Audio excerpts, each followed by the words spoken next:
Hey, Shorties! Yo, yo! Fancy seeing you all here. Amazing. Weird. That was really quiet in my ears. Is that quiet for anybody else? Well, hello, Todd. It's a new face. I feel like. Good to see you. Cat Randall's back. Ernie Birdie. Oh my goodness. The chat's flying. Yikes. Sweetie's here. Woo! Oh, I can't even YouTube. What am I doing with my life? Sweetie's here. Adam says thanks. Oops. Oops. Yes. So I'm just scrolling. I'm scrolling. Poppy's having a big drink of water there. Reese. I went to the bathroom. I didn't grab a snack.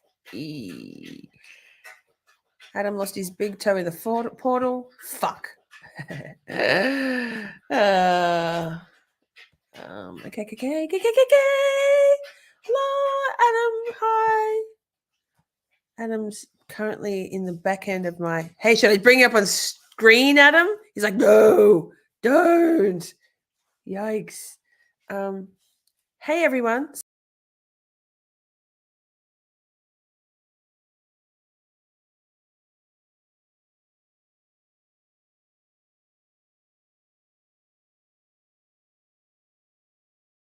Don't mind me, chat. Just wipe myself out, because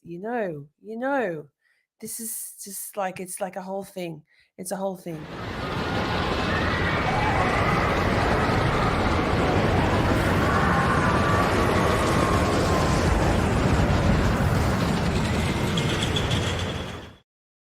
I need a fucking mouse.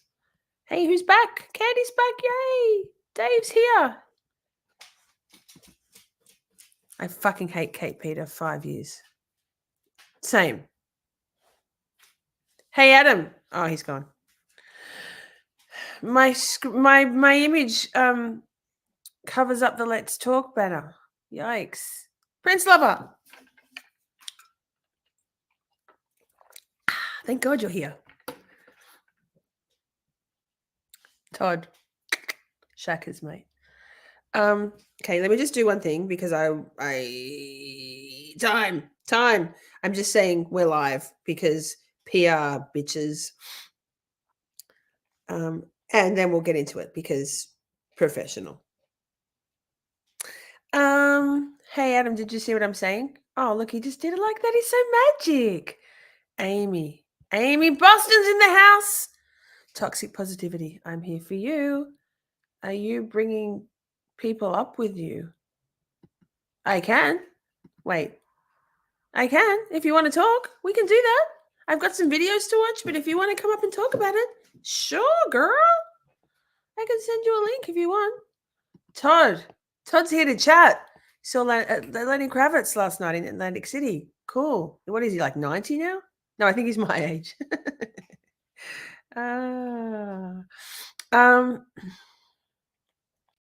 Thank you for that highly educational refresher on Colin. Yes, I don't know if educational is the word, but thank you, sir. 60. Well, I'm not 60.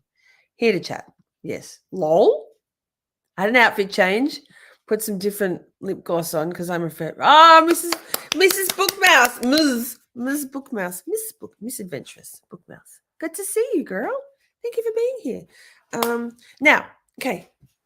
In my Zen mode. Actually, wait, I haven't watched this. So we watch this together. So when we're we're on a Saturday night, and then Aiden goes live. Aiden, a turtle boy, and I've been sort of saying, "Hey, yo, you don't need to tell us you're going." And tonight, everyone was really respectful. Not one person said, "Okay, I'm out. I'm going to watch another channel," and I really appreciated that. Like, I get it that people have got better things to watch. However, Adam and I haven't seen this. This is a premiere. Let's watch this. It looks pretty cool. The white curve is for the immediate loading and unloading. This is a gentle reminder. YouTube is in an airport, so there's no need to announce your departure. If you're ready to take off to another channel, go ahead. No boarding call needed. We'll be here whenever you're ready to tune back in. Just catch us on the replay.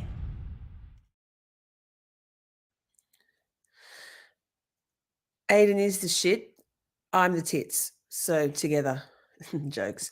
Cool, huh? That's amazing, Adam. I love it. Yes, don't forget to hit that like button, please, and thank you.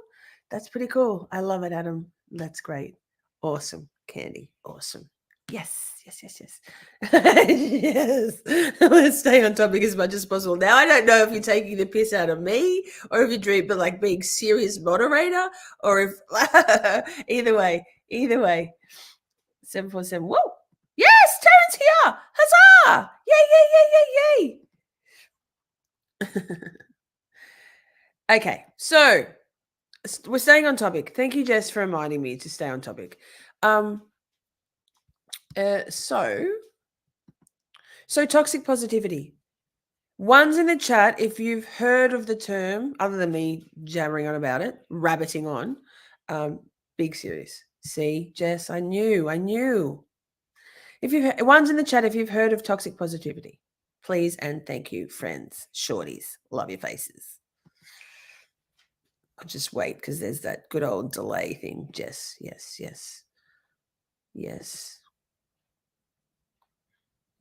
Tips in the house. Hey, girl. Anybody? Yes. Ernie likes to emoji. Sweetie's heard of it. Todd, no. Well, sir, welcome to learning. Let's talk. One's in the chat. Nope. Tony says nope. Todd and Tony. Hi, Tony. Nope. Okay. I can probably figure it out. Okay, well, thanks for coming. Bye. Joking. Go. Tara, no. Okay. Like, yay. Cool. Okay. So let me give you like where are my words? Could they all just line up in like one orderly, like a line, an orderly fashion through a revolving door and make your way into a sentence that makes sense to Shorties? I'll do my best. I have got videos. Yes, an educational banger. Facts, Dave. So good to see you. So obviously, maybe not obviously, being positive as opposed to being negative is a good thing, yeah? Like, being negative, being a Debbie Downer is no fun for anyone, including oneself. I like to think of myself as an optimistic realist. There are times when I can be a little bit negative. But, all of us, we have our ups and downs. Life is a roller coaster, right? And sometimes we're not in, whether it's for a prolonged period or shorter phases, brief moments where we're feeling like shit and life feels like it's getting us down. So there's times then when it's easy to be negative. Some people have a more negative slant on life and a more negative outlook. So that's all fact, yeah. I like to think of myself someone who tries to look on the bright side, but also is a realist and understands that there's times when, like, yes, we'll make it, and yes, we'll always be okay. And if we're not, well, we'll cross that bridge when we come to it. But that sometimes things are shitty, yeah? And acknowledging those realities helps us better deal with those realities. Toxic positivity is when, let's use it as another person. Let's say I'm having a tough time, yeah? And another person, a friend, a coworker, someone. It's not a big tough time, just like I've had a drag of a day, yeah? Like it's been, I haven't, this is just a hypothetical, speculating. It's been an amazing day. I had a really shitty day at work, yeah? I got called in. All this is not true. I don't even work in an office. I got called into the office by my boss. They were questioning me about something that I was supposed to have done and I didn't do. I dropped my lunch all over my outfit, and it was a white outfit, and it made me look like idiots. Traffic was terrible both ways. I hadn't had enough sleep. It was an all-around bad day, yeah? So tomorrow, I know I'll be okay. And I'm okay now. But so I go home to my husband, don't have a husband yet, Adam. And I'm like, fuck, shit day. I'm just like, ugh. And he goes, oh, babe, come on now. Tomorrow will be a better day. And you're like, well, yeah, but I'm feeling today was a bad day. So, oh, hey, Stevie. I'm doing all like, and then I say, hey, Stevie, good to see you, friend. So basically, toxic positivity is we're still using this us and them thing. The other person maybe feels uncomfortable and doesn't quite know what to say, and or maybe is of the mindset that always look on the bright side of life because it's all in the mindset. And sometimes, well, for me, always, I need to be acknowledged and validated for how I'm feeling right here and now. And then maybe no toxic positivity, then maybe some positive uplifting stuff after that. But it's allowing people to sit in their feelings, acknowledge those feelings, that experience, the way that experience has made them feel, and like process it there and then without the other person insisting, not actually like, oh, you must have positive vibes, but without the other person sort of not letting you have that moment, not letting you have that time, because often it's the other person feels a little uncomfortable. They don't know what to say. So they're like, hey, you did great though. Or come on now. There's people that are way worse than you. At least you've got a job. Yeah, well, suck it. Yes, at least I've got a job, and today my job was hard. So that's my shorty version. Yikes. And I see some good comments in the chat. Recognition and appreciation. Of recognition and appreciation of beauty. Your troubles are your blessings. Yes. Yes. Yes. Maybe that's a nice example of toxic positivity, but like if we're going to do some real talk here, those memes that say, what didn't kill me didn't make me stronger. It just gave me trauma, bad sleep, and low self-esteem. So troubles are learning exercises, and we do, whether they're, like I said, whether they're compound issues, whether they're just a bad day, or whether it's a lifetime of fuck my life. That shit can take its toll. So when you're in the midst of that shit, those troubles, they don't feel like blessings, yeah? And so for just someone to say, and I'm just using your comment as an example, I'm not calling you out, but this is why we're here to learn, yeah? For someone to say my troubles are my blessings, like, for example, when I was homeless, living in my car, unemployed for 5 years, dealing with active addiction, having come out of a very intense domestic violence, abusive relationship, those troubles did not feel like blessings. And if someone had said that to me back then, you're just going through a rough patch, Lisa. I got that a lot. There's light at the end of the tunnel, Lisa. There are people like that actually don't have a car to live in. They're living on the streets. You know what, though?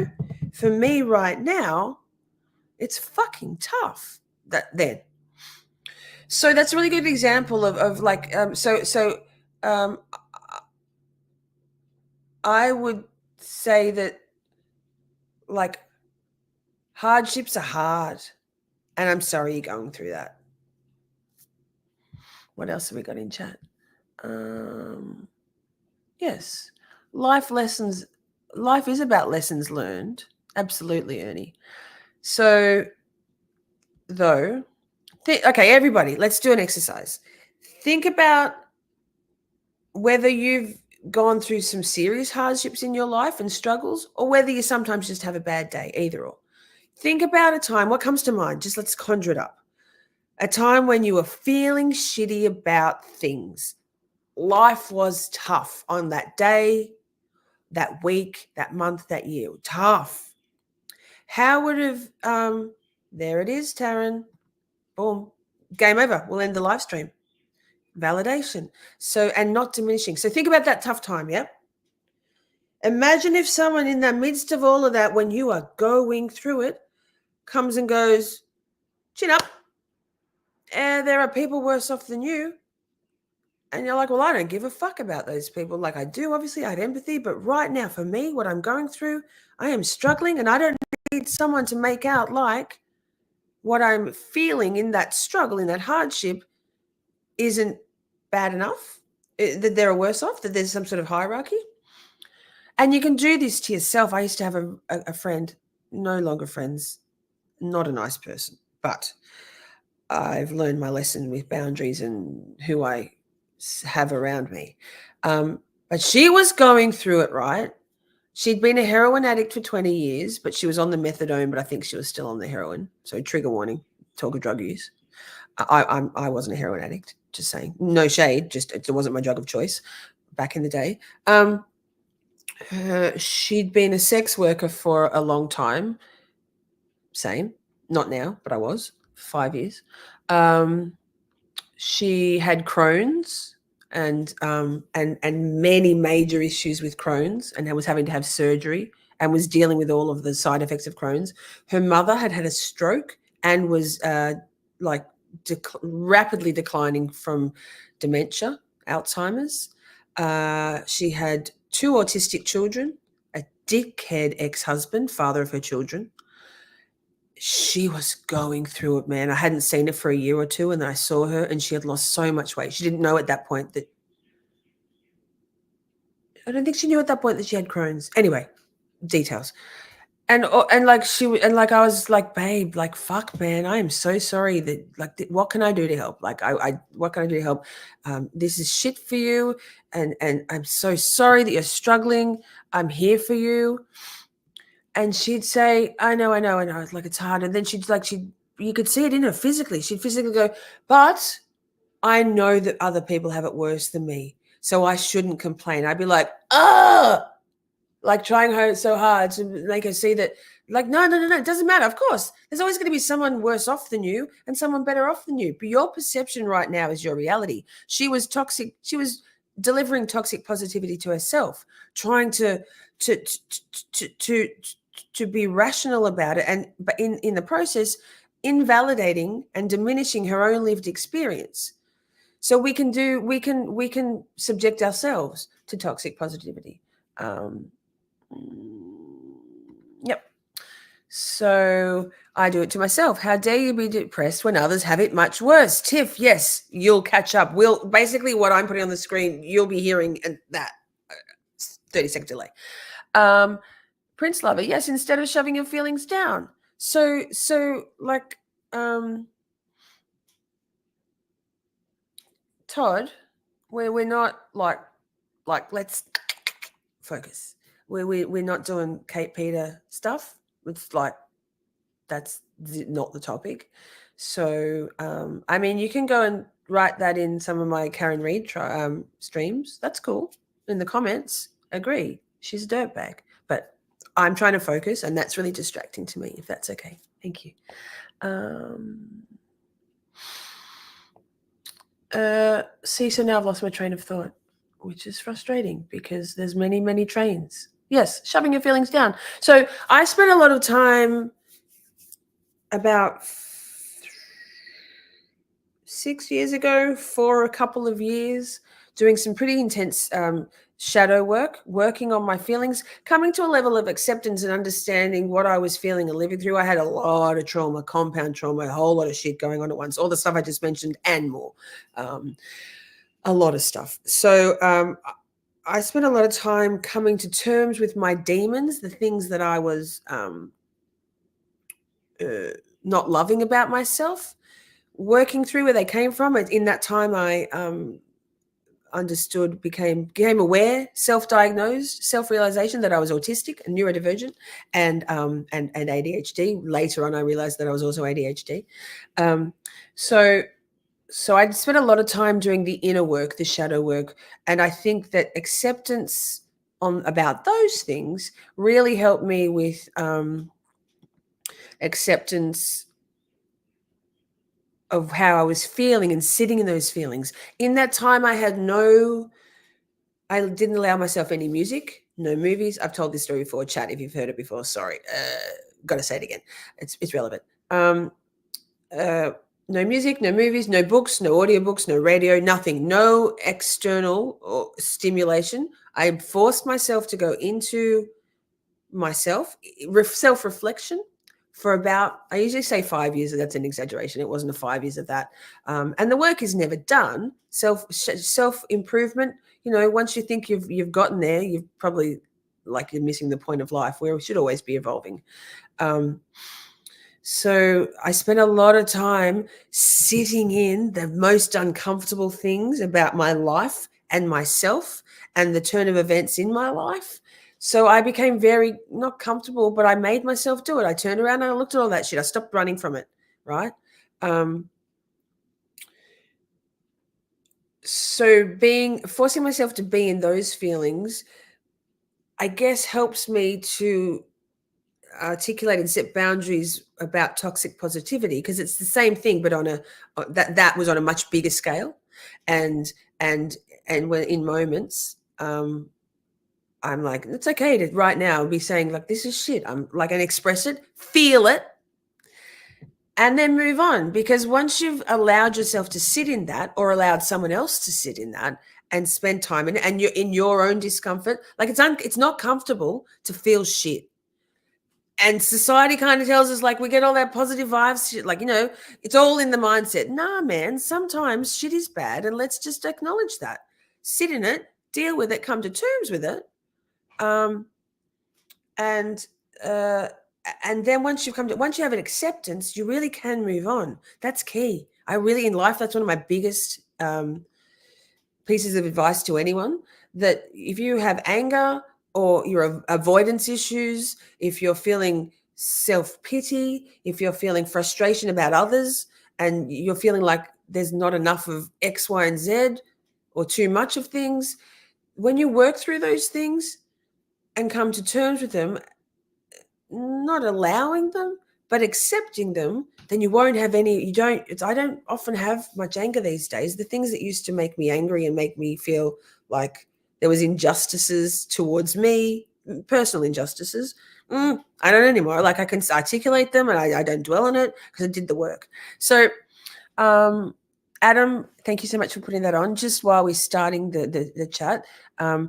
For replay crew, if you're on a mobile, because if you're on a laptop or a desktop, obviously you can see the live chat replay, yeah, if you want to. And there's often a lot of beautiful stuff, always in these ones, it's usually supportive, insightful, beautiful stuff, and some humor. In my other less serious live streams, the Karen Reed stuff, and not that that's not serious, you know what I mean? Like, the chat jumps around in there. It's fun, crazy fun, and we have a great time. In these ones, it's more about finding that support. So if you're on replay crew, if you want to watch the live chat replay, all you need to do is swipe left on the comment tab, like of a previous live, and it gives you the option to have a live chat instead of comments. So there's that. Thank you, Adam. So I'll hide that one. Let me go back up. So I've got some videos that could I also say, hats off, big giant hats, turd, oversized hat, it's funny, to me, for realizing as I was going to sleep last night that, holy shit, your daylight saving ends last night, mine about a month ago, and I didn't even think about the fact then that my StreamYard wouldn't adjust to anyway, I worked out the time difference. Adam helped me. Thank you, Adam. And we all started at the time that I'd been advertising. Fantastic. So let me go back up here. So I'm just giving myself a pat on the back, because you've got to toot your own horn. Nobody else will. Thank you, Adam. I love you. So Dave said, I struggled with empathy due to my own faults in life, got those faults fixed, and have a fond respect for empathy. Empathy is a tough one because we feel it, yeah? I'm an extreme empath. I'm a flora and fauna empath. So I actually feel you're all going to think I'm crazy now, and I don't even care. I feel and can communicate with, back and forward, plants and animals. True. I'm also an intuitive empath, so I just know things. It took me a long time, almost 50 years, to back myself on these things, and I don't care. I don't care. You gaslight the fuck out of me. You can think I'm crazy. Don't even care. These are things I know. I just know. But empathy is a very exhausting thing. You need to work out ways to compartmentalize sometimes, to set your empathy in a box and to not take on the energies, and have strategies in place to not take on, like a sponge, the energies of others around you, to be able to put some shields, particularly as true crime people. Trial watchers, this heavy shit goes down in these trials, right? I'm going to take these earbuds out while I'm just talking because I sound like I'm in a... Didn't mute. Weird. Usually it mutes. Anyway, so it's really helpful as empaths, if you're an empath, someone who feels things very deeply and has some intuition about things, who is very highly perceptive to other people's emotions and energies and vibes, to be able to have some sort of strategies to be able to not... Look, that shit will drag you down eventually. It's a really amazing tool, a skill, a talent, a blessing, which I believe is born from the same point in our lives, a trauma point in childhood. And there's either empath, you might become an empath, or you might go narcissist, both born from trauma. Yeah, that's my theory. We'll go there another time. Toad Ferguson's here. Clocks are hard. I agree. Time is a flat circle. Time blindness can suck my dick. Thanks, Prince Lover. Hydrated and a delight. The hydrated delight. Megan, you don't delete the comments. They're still here, but I won't pull that up. I did pull it up, but I love you. We got you. We got you. Alice says, I am a chronic ruminator. At worst, I'll replay all the worst moments in trying to figure out what went wrong. Alice, yes. I'm going to, like I said, I was going to do another, I swear to God, I don't know. I think you're ADHD. I can't recall. I'm not sure whether you're diagnosed autistic or whether you suspect you might be. I personally get a lot of utility, a lot of benefits from always having, since I finished that hardline shadow work with no external stimuli, no ears, no vision, just me and my thoughts, no music, nothing. I get a lot of distraction, and utilizing those tracks in my brain to not ruminate. I put in, it's always trials, true crime, even when I'm asleep. It's very rarely that I have silence. If I'm getting super overwhelmed in life, and often for the last 5 minutes before I'm about to go live, I actually come to a point where, like, I can't, I need to have some silence. I need to get my head in the zone. But honestly, particularly if you're ADHD, you might find it very useful to, whether you can with your life and your work, I'm not sure, but if you can, my suggestion might be to put to distract that rumination track with something else. Swap it out. Put something else in your brain instead of your thoughts. Yeah. Alice, I can remember things that happened 30 years ago, right? Right. This is a very common thing. And Prince Lover says, I beat myself up about the way I handled something. Yeah, that's so common in autistic and ADHD people. Neurotypicals don't ever think about it. Yeah, Emily. I often do 2 streams in one night, actually. But I guess you're kind of newish to my scheduling. Usually my scheduling is only in the US, Friday and Saturday nights, because of my peasant work shit schedule. But I've got today and tomorrow off, so I can do more streams. And so usually, because I like to, I have got a lot to say, you might have noticed, and not much time to do it in, I'll usually do 2 or even sometimes 3 streams, just schedule them back to back, just different topics. So yeah, but I'm glad you're here. Fantastic. It's Camp Shorty Mega Weekend. If you're on Twitter, X, that's my shtick, Camp Shorty. Oh, I missed this. Wow. Turd, trauma plus time equals comedy. January 29 is a long time ago. 2021. Yes. I think. Okay. So. Yeah, I hate DST. Just pick a time and stick with it, please. Oh, daylight savings time. It's great for me because now, like, I had set my alarm for 4 o'clock on my day off, 4 a.m. And I realized, wait, I don't have to get up there. I get up 4 hours early before a live stream to get everything I need to get done. And I'm still like skating in at like 2 minutes before we go live. Like, time. Suck it. Clairvoyant. There you go. Jess says, yes, me too. And I'm clairvoyant. Yes. I have a gentle gift of foresight, but not clairvoyance. Yeah. Emily, it's mega camp shorty weekend. It is compartmentalization. Yeah, that's a lot of letters.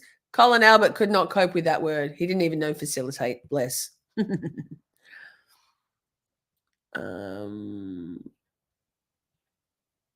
Megan says she lives the most detached Delulu life I possibly can.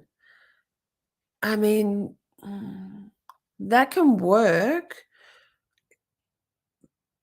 They'll catch you in the end, babe. Those demons catch you in the end. Trust me. I stopped running and I turned around and faced them. It was a tough few years. It was worth it. Delulu is the Salulu, right, Megan? Yes, if that's working for you at the moment, but I'm here to maybe help you untangle some of that because hey, let's watch a video. Prince Lover, been trying to forgive and be grateful for how things went well. It's easier when times are easier, though. Catch 22, isn't it? That's the thing. When shit's going bad, it's hard to be like grateful. It really is. And you know why? Because you're toxic positivitying yourself. You don't need to be. There's times when it's impossible. It's impossible at times. There are times when it's impossible to see the beauty. There are times when it's impossible to have gratitude for some things. Having said that, when I was having I felt like my social media, more my Facebook. I wasn't on Twitter then. It was a couple of years ago. So I was still trying to get back on my feet. I just started working again and I was feeling gratitude. I finally was getting my feet back on the ground with earning my own income after many years of not being in the traditional workforce. It was an uphill. Like it was every day was tough, but I was getting there. I was so proud of myself. But I realized myself that I wasn't probably being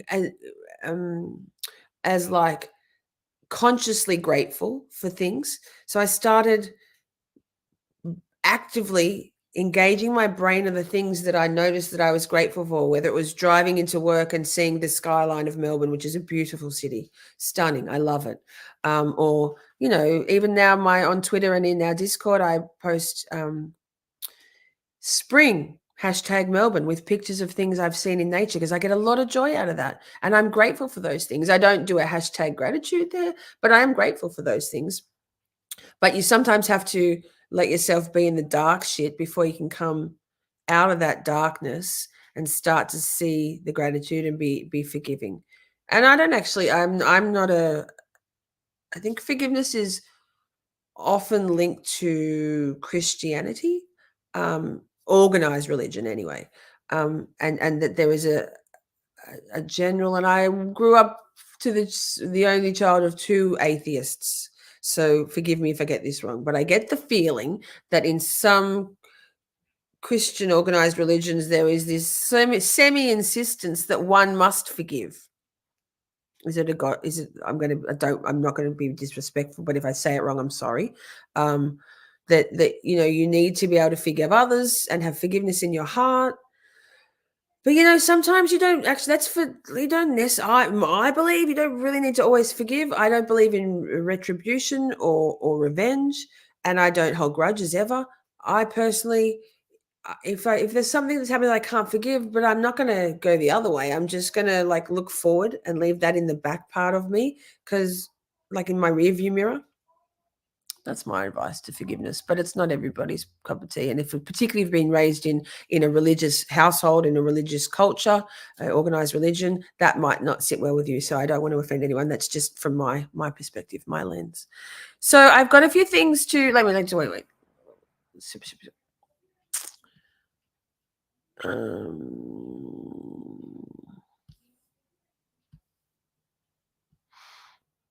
Reese, I'm seeing something sad in the chat.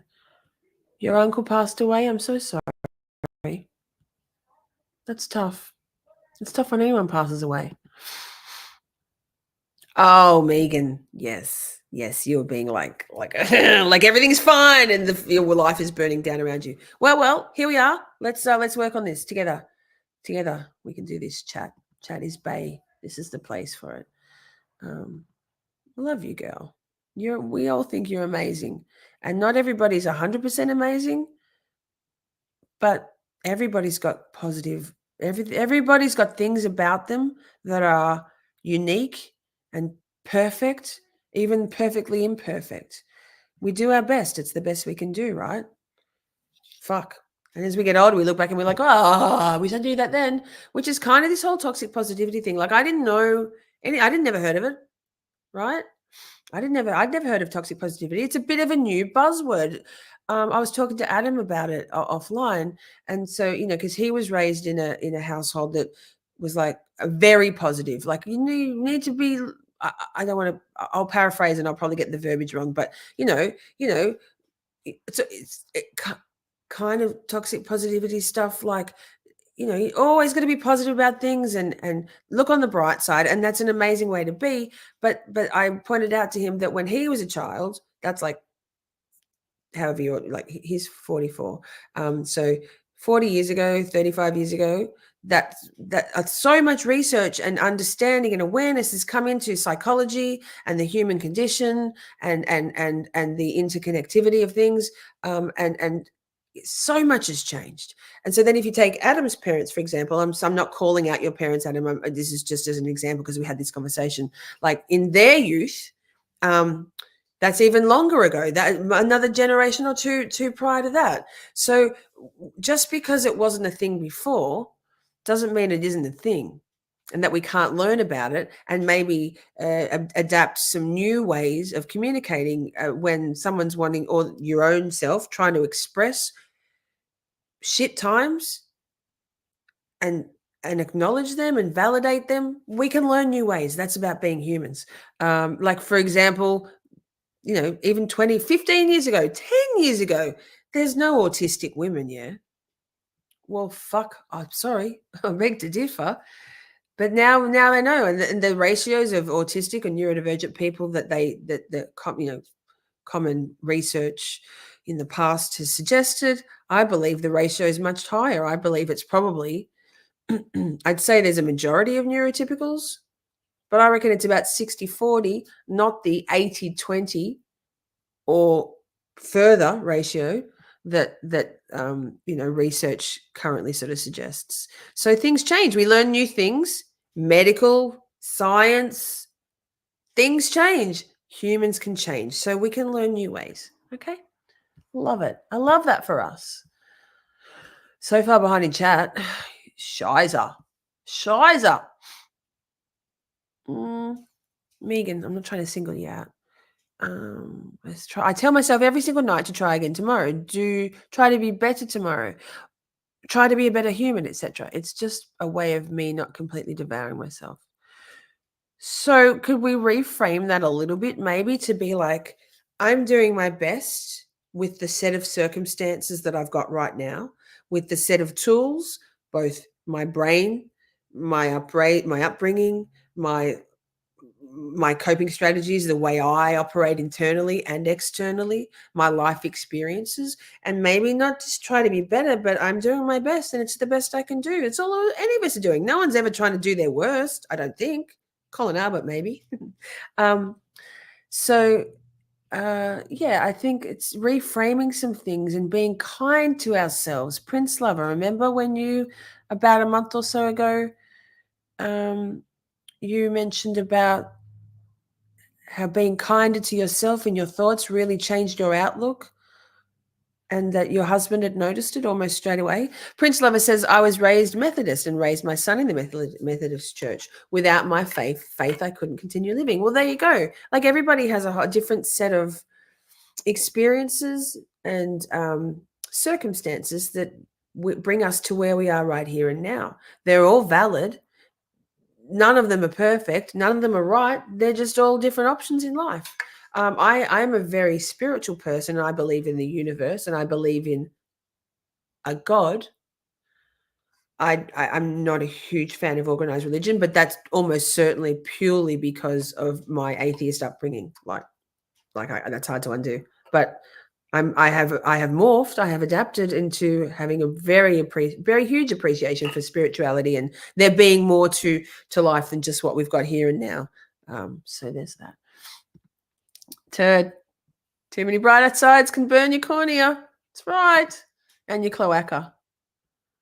Darlene's in the house. Whoa, whoa, whoa. I have a ratio. Yes. Girls mask more than boys, so no diagnosis. Exactly. Colin isn't learning empathy. No. Self-forgiveness is my biggest struggle. It's probably the same, girl. Are we all our harshest critic? Our own worst critic. Words, sentences. Being kind to yourself. So I think that all ties in as well, like to toxic positivity. So when we say, I should be coping better than this, everybody else can do it. People are having way worse days than me. There are people who don't have a job. There are people who are much more unwell than I am. There are people who are struggling with this. People live in poverty.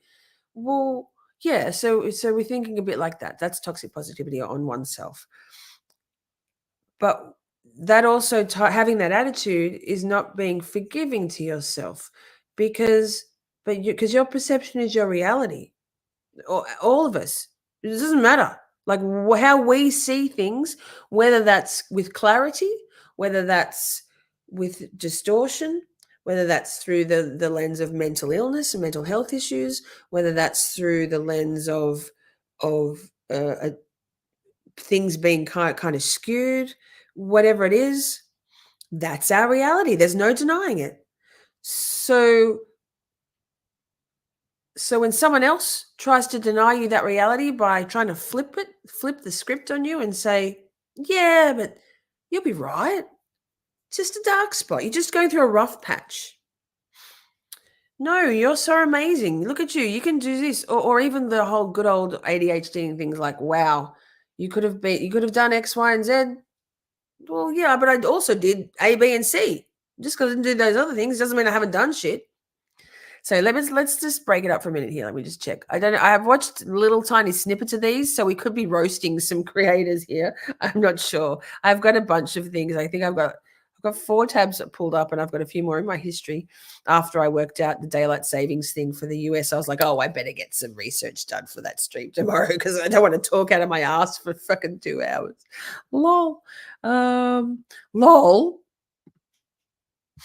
It's a compulsory lol from all of us. Everybody from now on, it has to be. You have to say lol. Sorry, I got an itchy nose. God, don't give me a nose whistle. Better put my earbuds in again too, because otherwise we'll get feedback. Right? So this is very. I tried to get stuff for adults, but this looks like it's for children, but it's not. And anyway, adulting is so overrated, right? Let's go. Have others tried to cheer you up by saying things like, just be positive, or you'll get over it? Toxic positivity can disguise itself as well-meaning comments or suggestions. However, they may only serve to make you feel like your opinions and feelings are not valid. According to Samara Quintero, LMFT and CHT, and Jamie Long, PsyD, of the Psychology Group of Fort Lauderdale, toxic positivity is an excessive, ineffective, and overgeneralized happy or optimistic state across all situations. It typically results in denial, minimalizations, or invalidation of authentic human experiences and emotions. It's masking all your doubts, fears, and worries with, everything's okay, but sometimes everything is not okay. And that's Hi, Moon fine. Bunny. Though is positive fun. thinking is not a bad thing in itself, it can become toxic and harmful to your mental well-being. To help you become more self-aware, here are 5 signs when positivity becomes toxic. Number 1, masking your true feelings. Do you pretend that things are all right when they aren't? While occasionally putting your emotions aside to deal with them later is not such a terrible idea, it can become a problem if you consistently do so. Masking your emotions becomes a problem when it becomes a repeated pattern, or when you start to feel ashamed for showing your true feelings. This behavior That chat, that masking your true feelings. Like, and we say, how do we mask our feelings? Well, we're very busy. Sometimes we're not intentionally, we're not necessarily intentionally hiding from those feelings, but it's icky and painful and hard work and not pleasant to spend time in those feelings, to acknowledge them to yourself or to others. Like, that meme of it's fine, everything's fine, and everything's in flames behind. That's an extreme sort of thing of it. Like, that's a technical phrase. Hi, Moon Bunny, by the way. Yes, Megan. Sorry, pause. Megan can trauma dump later. There's a trauma dump channel in my Discord. Anytime you want to dump shit where people don't like, you need. Sorry, I'll rephrase that. Anytime you want to get stuff off your chest, but you're not quite sure where to do that, because trauma dumping is actually can be very exhausting, particularly for empaths. And it can be a little inconsiderate. Not you. So I made a channel.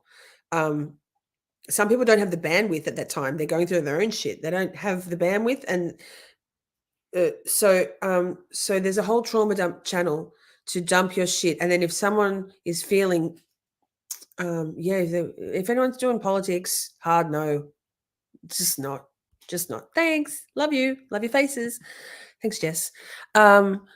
Trauma dump channel. So then if someone's feeling strong, or there's someone who is very, like, another member of that community is feeling like they're feeling like, we're all on a different tracks in life, can go in there and see if anybody needs to. Dave, was it you? God damn it. Jesus. Sorry, not Jesus. Lordy, not Lord either. Yikes, Dave. Come on, man. I'm joking, but not. Yes. Oh no, it's on a loop. Oh, jeez Louise. So what was I saying? Trauma dump channel. Yes, that. I got myself way off track. So you might not be consciously avoiding things, but if you're being super busy, high levels of productivity, always feeling the need to fill your time, and sometimes it's just life getting in the way. Like if you've got children and or special needs children, parents who need your care, good, Dave. Hand up accountability. Love your face. Mwah.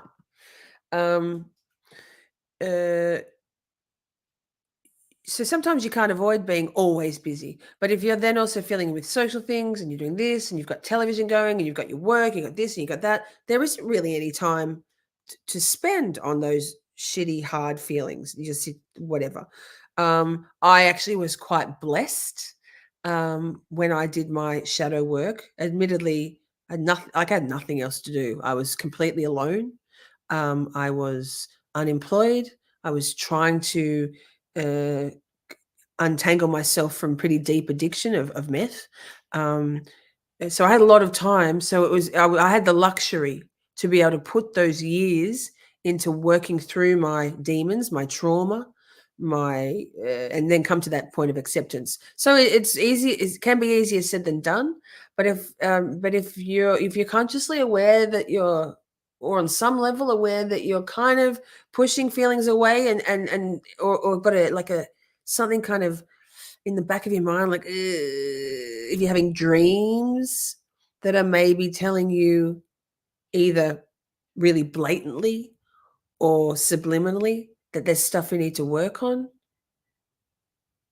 that's an indication. And dreams are a really big indication. And if you're someone who dreams and sometimes remembers your dreams, I remember all my dreams, and can relatively well lucid dreams. I dream a lot. That's a neurodivergent thing too.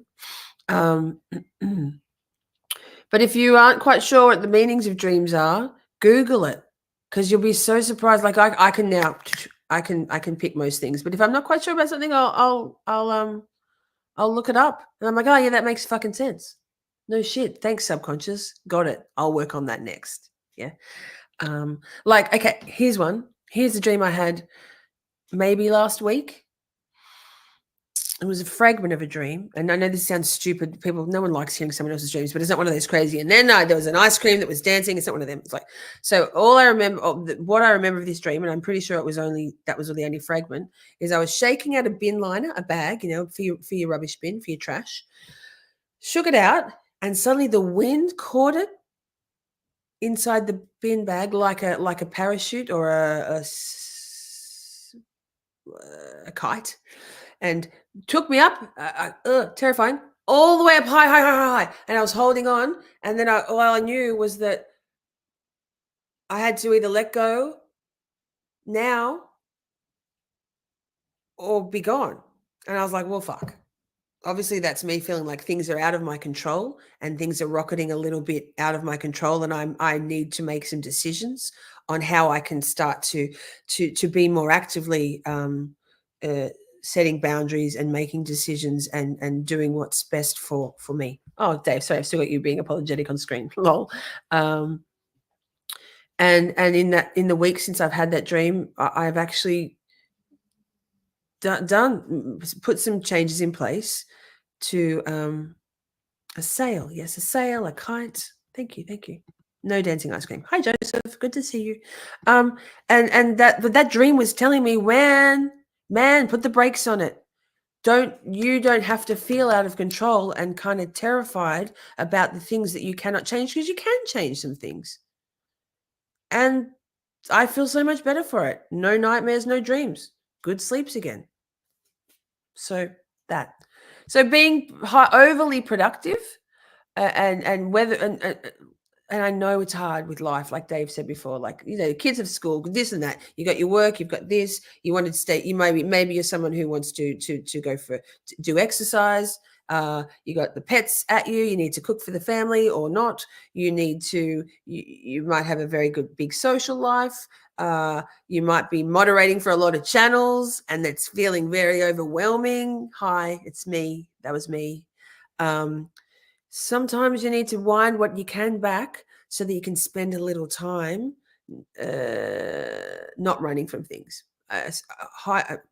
Overproductivity can be a very strong indicator of trauma and coping mechanisms for trauma, but not hardline trauma, just shit that's bad. Yeah. Busy work. What are you running from? Let's keep going with this cute little video. I like it. Behavior creates a dissonance between who you are and what you're portraying to others, to the point where it can strain your relationships and make others feel as though they don't know who you are. Making a habit of masking your emotions to the point where it becomes unconscious can lead to you losing touch with your feelings and possibly cause you health issues. Number 2, brushing off problems rather than facing them. Another result of toxic positivity is when you start to brush off your problems instead of addressing them. Perhaps you were scolded for a mistake or were reprimanded for being constantly late to meet up with your friends.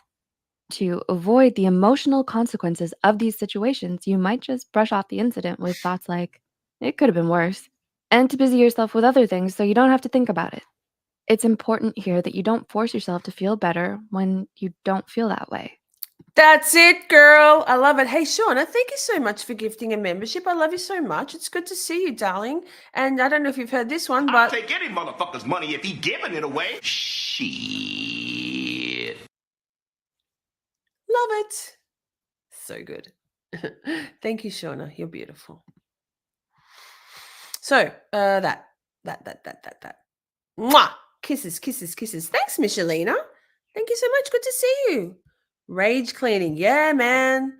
There's been times like Adam and I, we're a pretty amazing couple, right? But we're long distance. It's tough, like the opposite side of the planet. I mentioned it in my last live, I think, but there's times when we've got our own set of coping mechanisms, habits and patterns of how we interact with people. We're really good communicators, like really good. Like, I'm sure you can't imagine it. Let's talk being the topic of this whole series. Yeah, Joseph. Pull your fucking head in, mate. You don't even feel tardy. Lateness isn't necessarily a sign of disrespect. Some of us have a very strong issue with time blindness, and I am highly aware of being late and how it's perceived. You got here. Thank you for being here.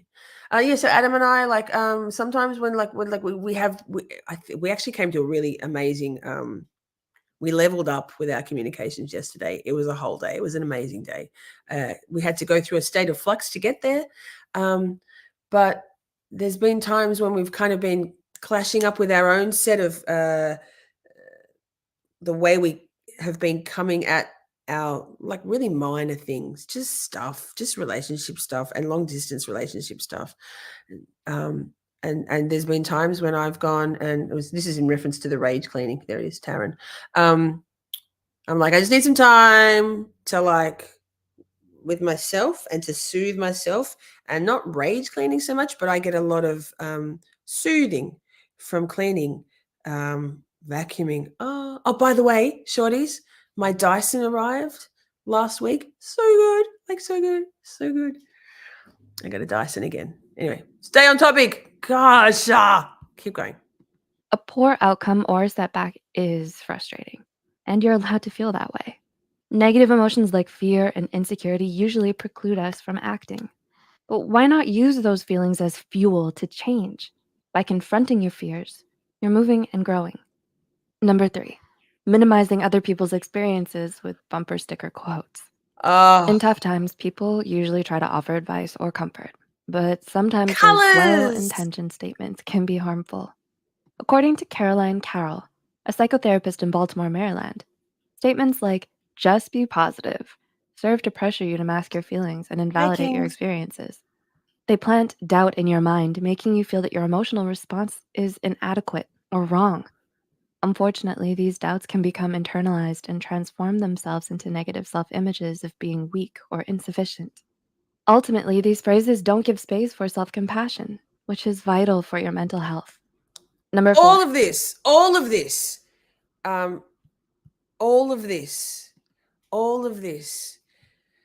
In fact, I'm going to rewind it because I've already forgotten, because brain. Let's just go back to this last bit because I like that. This is my favorite one so far. This is so good. I should have watched it. I should have just watched it before I rambled on for fucking 20 minutes at the start. Number 3, minimizing other people's experiences with bumper sticker quotes. In tough times, people usually try to offer advice or comfort, but sometimes those well-intentioned statements can be harmful. According to Caroline Carroll, a psychotherapist in Baltimore, Maryland, statements like, "just be positive," serve to pressure you to mask your feelings and invalidate your experiences. They plant doubt in your mind, making you feel that your emotional response is inadequate or wrong. Unfortunately, these doubts can become internalized and transform themselves into negative self-images of being weak or insufficient. Ultimately, these phrases don't give space for self-compassion, which is vital for your mental health. Number 4, shaming those who don't have a positive attitude. God, I wasn't listening again. What's wrong with me? So many things. Adam, you didn't lose me to Dyson. It's just we've just leveled up with a Dyson, babe. Turd, everybody has different coping mechanisms. It's the same when in true crime, when we're sort of expecting people or in grief to respond a certain way, but we've all got different sets of circumstances. Be kind to yourself. That's how you manage your feelings, and that's a really healthy way to do it for you. That works for you. So that's like that. You're kind of inflicting toxic positivity on yourself. You're like, man, I'm doing this, and other people are cleaning and being productive when they're upset. Be kind to yourself. I'm handling my emotions the best way for me. And if for me, it's climbing into bed and laying there until my memory foam absorbs all my memories, then that's perfect. That's beautiful. And that's just right for you. Yeah, that's just right for you. I love that for you. Here we go. What have I missed the first?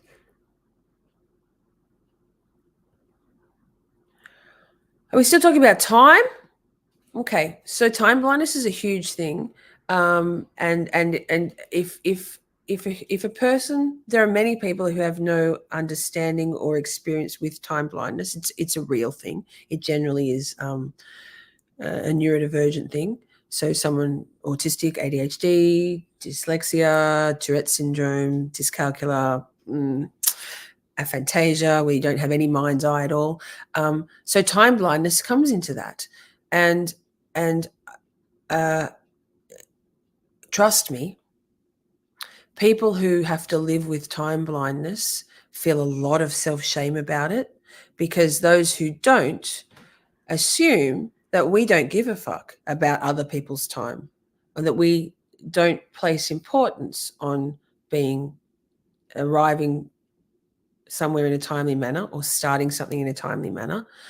And trust me when I say we are so highly aware of it, and we hate ourselves for it, and we know how we're perceived, that it's perceived as being rude and disrespectful. And we spend a lifetime battling uphill to conform to what's expected of us by society in terms of being on time. So that's a bit of empathy, putting yourself in someone else's shoes and thinking, okay, well, maybe they're not just a rude fuck. Maybe they're doing their best. Like, I have clocks everywhere, man. I know how long it takes me to get ready for things. I know. I do know. Am I almost late or just a little bit late for every single thing for 50 years? It's really hard to not have self-loathing for that when I know that other people are looking like, fuck, Lisa, just be on time. I can be on time. Why can't you be on time? Toxic positivity, doing my best. Man, I've missed flights because of vacuuming. It's one of my top 3 favorite things to do in life, top 3 hobbies. But the self-soothing, it's very good, very therapeutic for me. It's a stim for me.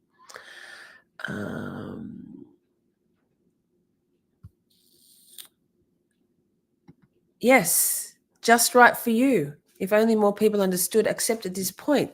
Like, we're always comparing. Yeah, comparison is the thief of joy. We're all human. It's human nature to compare our existence, our lived experiences, our set of circumstances, everything about us, or little bits about us, with others.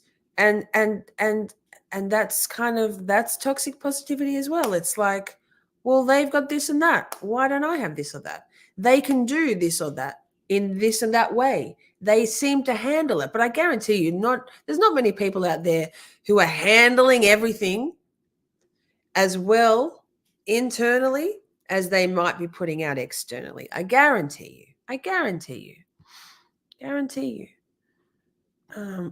Sweetie's here. Yes.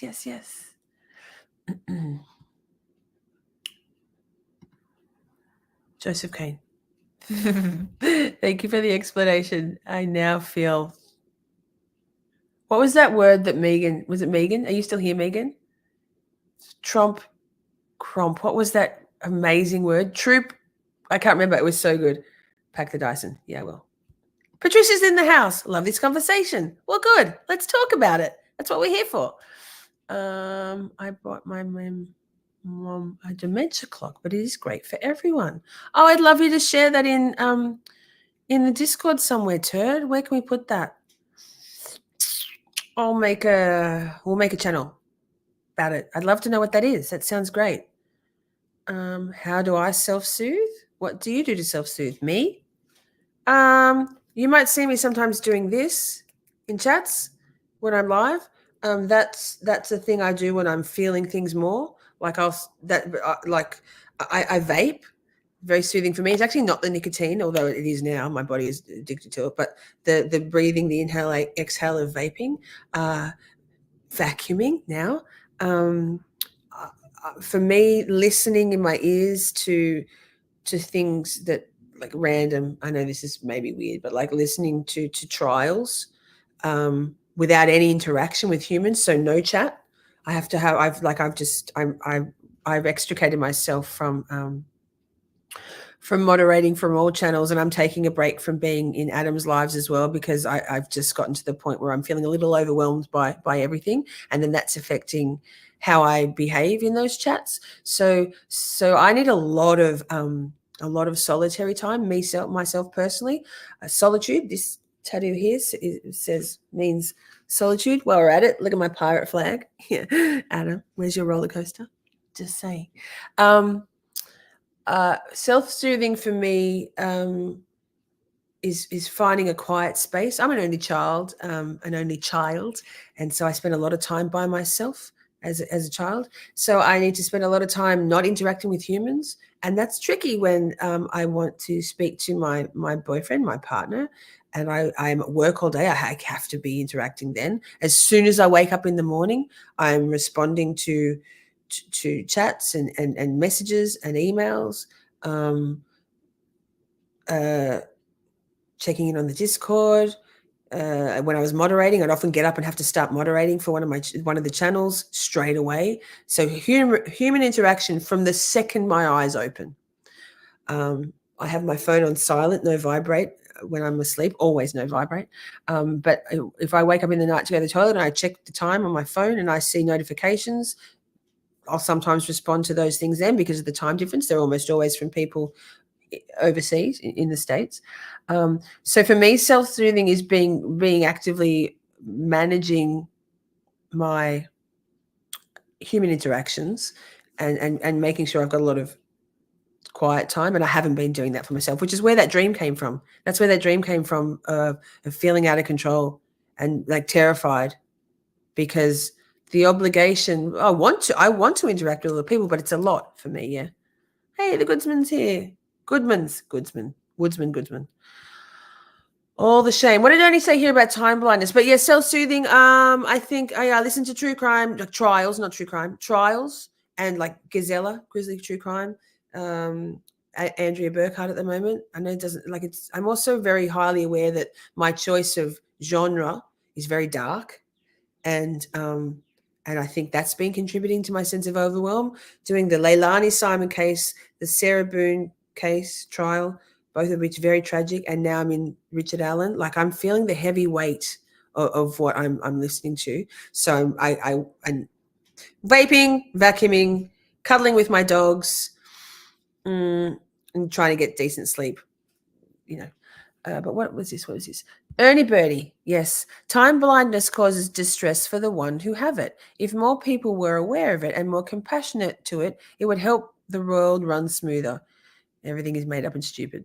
Yeah. Time is a flat circle. Yeah. Like honestly, like it's like having, it's similar to for people with ADHD who feel heavy and or are autistic, feel that heavy burden of overwhelm and that sort of paralysis to get something started or to continue with something or to manage to do the things that's like the household, the executive function stuff, like the stuff around the house that other people seem to manage, or to meet the deadlines at work or whatever it is. Like there's a lot of people who don't have those struggles. I'm sure many of you in the chat right now and replay crew have experienced people either actively saying outwardly, verbalizing to you that they believe you are lazy or you know that stupid thing, like everybody's got the same number of hours in the day. Beyonce's got the same number of hours in the day as you. Yeah, well, Beyonce's got fuck tons of money, right? And people to help her. If you don't have people to help you, even if you do, if you have no tribe, no support network, if you're running a household and you're battling with time blindness and or ADHD, that's an uphill battle to cope. And the propensity, the possibility that you might end up burning out is very high. And the shame. Yes, Jess, the shame. The shame. Oh my God, I'm so far back in chat. Lol, I have to skip for a bit. Lots of Andrea lately, yeah, right? What do you got? 13 Kings, never criticize somebody until you've walked a mile in their shoes. That way, if the person doesn't like the criticism that they have, you're a mile away and you have their shoes. I love it. That's true.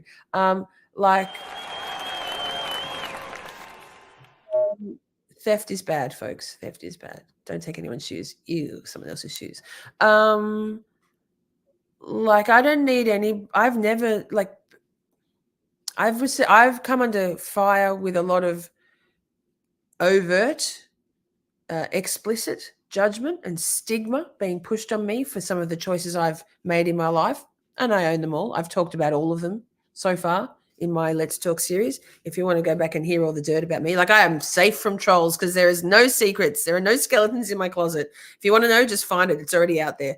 But a lot of people who've made assumptions based on stigma and misinformation about my life choices, and have like actively abandoned me, made me feel bad for those life choices, which at the time were the best I had available to me out of a shit sandwich of options. And that's actually where this whole Let's Talk, in fact, my entire channel was born from. And my, in my song that Turd wrote for me, and in my Let's Talk things, I don't often add it up properly, but like the hashtags I use are debunk, demystify, and destigmatize, because I'm sick of people in my life making assumptions about who I am as a person and my character and the choices I've made, and without any information. They don't know. What do they know? What do they know about sex work? What do they know about addiction, drug addiction? What do they know about homelessness? What do they know about domestic violence? Well, some people might know some things about some of those things, but like, come at me, bro. Let's fucking go. Let's talk about it. So here we are. Okay. Ernie says, I believe that's why I love this community so much. I need a good community to make me feel sane on the daily. Right, Ernie? Finding people, like-minded people, who might not have all of the same experiences, but we've got a lot of overlap. We're a big fucking Venn diagram here in this little community. And we have a lot of compassion because we've gone through a lot.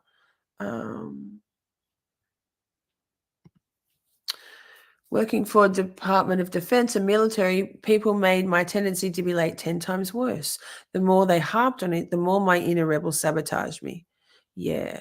So that's a kind of an oppositional defiance thing. Like, well, you can suck my dick, fuck right off. I might be a little bit later. Me trying to be on time, 50 years. Lol.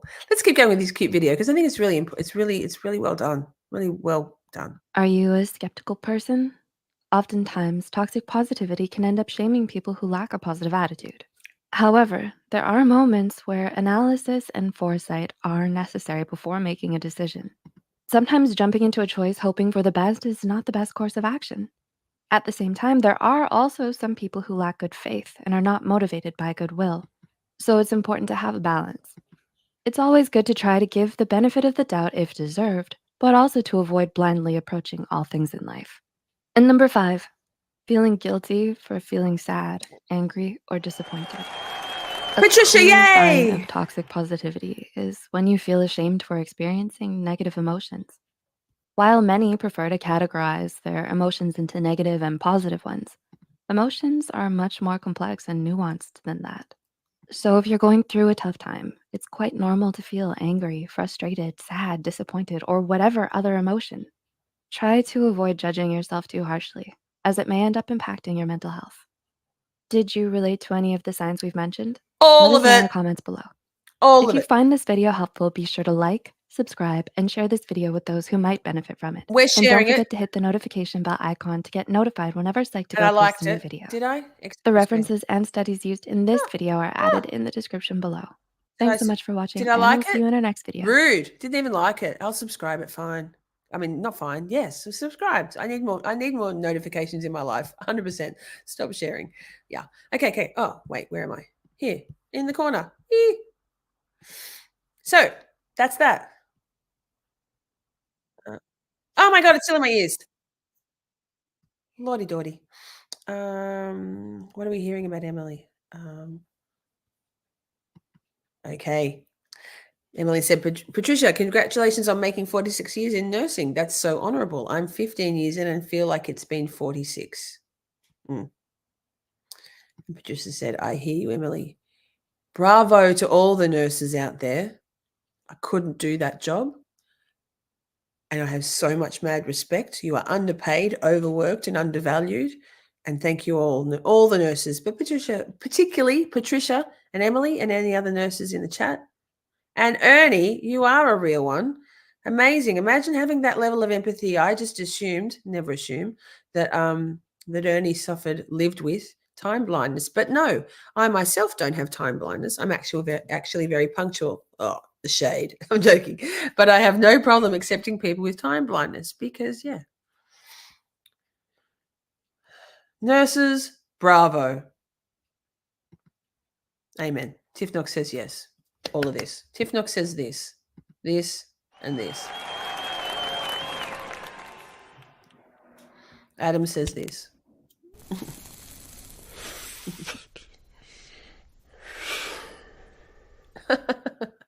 Yikes. And I say this. Is it 1 o'clock yet? Yes. Am I drinking yet? No. 1 glass a day. 1 big fucking glass. That's all I got left, y'all. I got vapes and wine.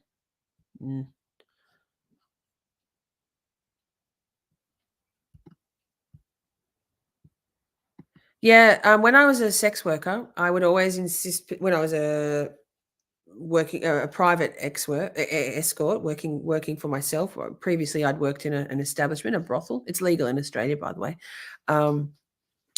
But when I was working privately and taking my own bookings, I would advise my clients to book me for about 2 hours or 1 hour, but better 2 hours earlier than the time you're actually wanting to see me, because I was guaranteed I was going to be late. Don't tell me what the time is.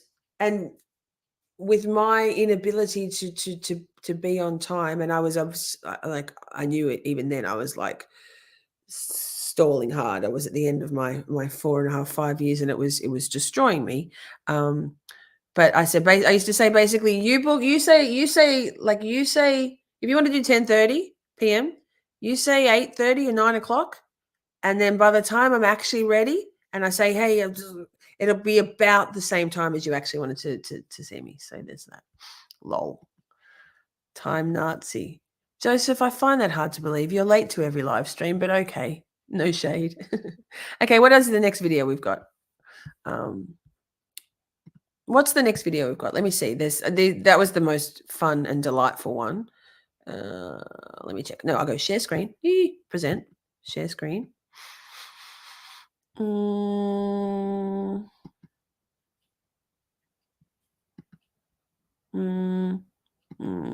Let's try this one. Lol. Full screen. Sorry about the sniffing. Got to breathe. Better than a nose whistle, right, Emily? Tiff? Oh, you may be thinking, let's turn this completely the other direction and live in the light. We have to address another debilitating behavior. Guess what? We see it everywhere these days. Toxic positivity. It's an oxymoron. Positivity, oh, that's a great thing. Toxic, that's a bad thing. Right. So you combine the two.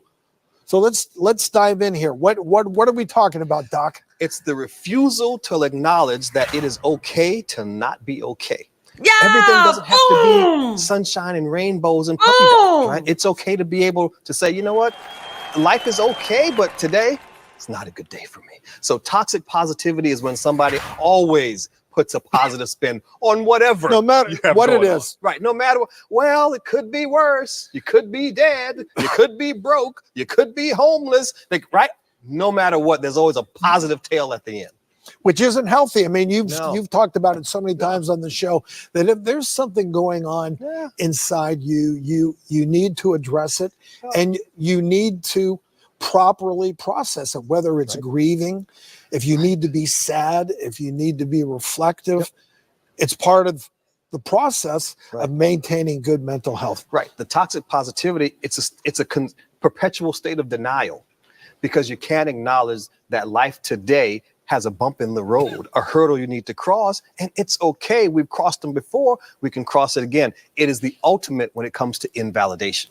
And isn't it true that if you have some sort of pain that you should process and you don't, and you file it away, you put it on the back shelf inside your body, that's going to come back to haunt you in a way that may require a lot of good old couch time with you. You've seen it. I've seen it. It comes out in ways you can't control, and it comes out in behaviors that you didn't see coming. Right. And so it comes from a good place, the toxic positivity, because they're trying to be compassionate. They're trying to show you some consideration. But the thing about compassion is true compassion says, I can walk into this dark room where my friend is hurting, and I can sit down and hold their hand in the dark and not feel compelled to have to turn on the light, knowing that the darkness is not going to consume either one of us. We've got to take a minute to sit with that. Yeah. So, Dr. Ish, when pain isn't acknowledged or it's blown off, what kind of damage? I asked you, can cause it. So, what kind of damage typically can you see? Right. Well, it helps me feel small. It helps me feel insignificant. Right. It invalidates me. It's just one more thing on that evidence list of why I'm not good enough. No idea colors. I just found it and thought I'd play it. Right. Well, I told Doc, I got some crow's feet, Doc, and he said he didn't see anything. But so, right. And it's almost in its extreme form as a sense of gaslighting. Right. Am I crazy, or is life really not that bad? And so you really, again, it's coming from a place of compassion. The thing we hate to do here in America is we hate to take that moment and sit alone with our thoughts because we're not sure if they're going to scare us to death. So how do we deal with toxic positivity? How do we abet it, and how do we deflect it if it's thrown at us? Yeah. So accept it in the spirit in which it was given.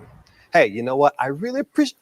I didn't even think about it like that, Doc. I didn't think about the fact that, because I stubbed my toe, it could have been worse because I could have had my leg chopped. I didn't think about that, right? That's a great point. But I'm not there yet because my toe is still hurting, right? And so I'm going to just sit and think about that hurt toe for a little while, and I'm going to touch my little piggies, but appreciate that and thank you. And then you can move on down the way, because it's not meant in a harmful way. It's like, hey, I don't know how to help you here.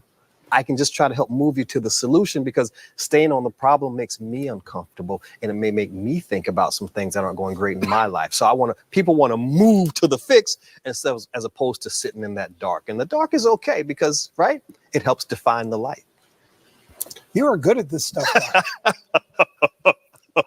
There's a lot to that psychiatry gig, isn't there? I'm just an amateur at that. All right, lots of great information. That was good, Hard Chat.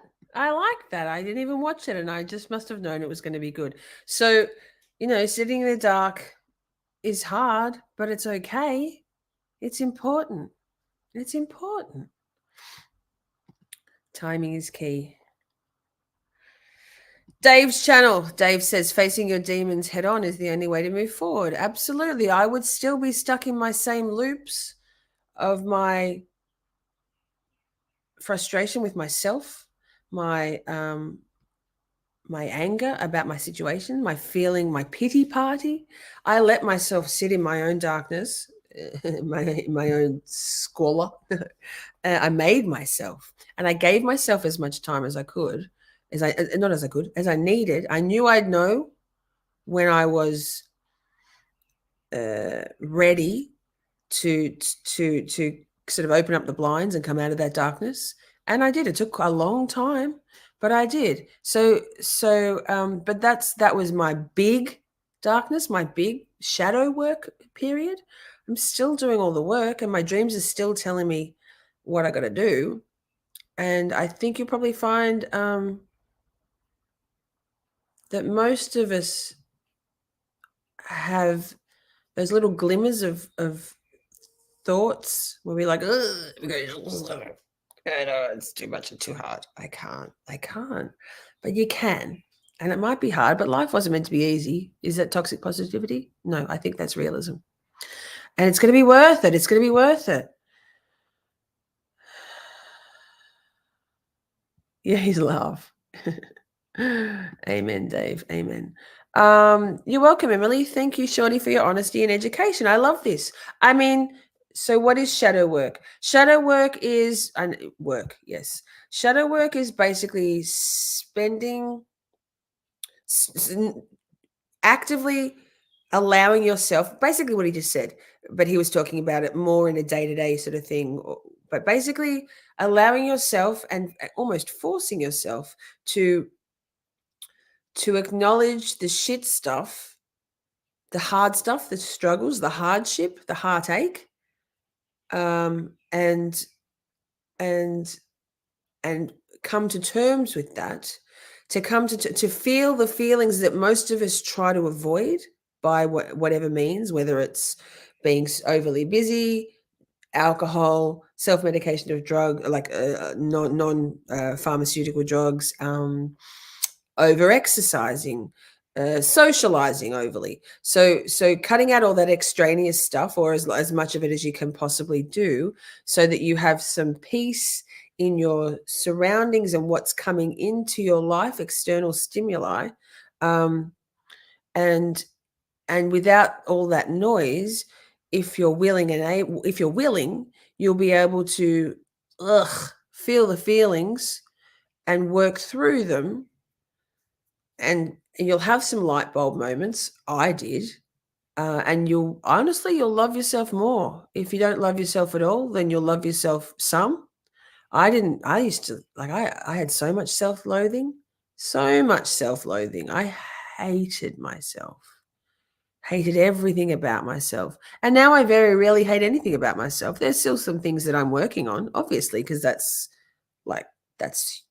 being an evolving human, and I love that. It's still hard work, and there's been times where I've thought I'd gotten to a certain place of acceptance through that shadow work, that self-awareness and introspection, and then I've been unpleasantly surprised that maybe there's still some work to do there. Maybe I've slipped back a little bit. Maybe I didn't quite work through everything that I thought I had. Maybe I got distracted in the middle of that kind of whatever that was.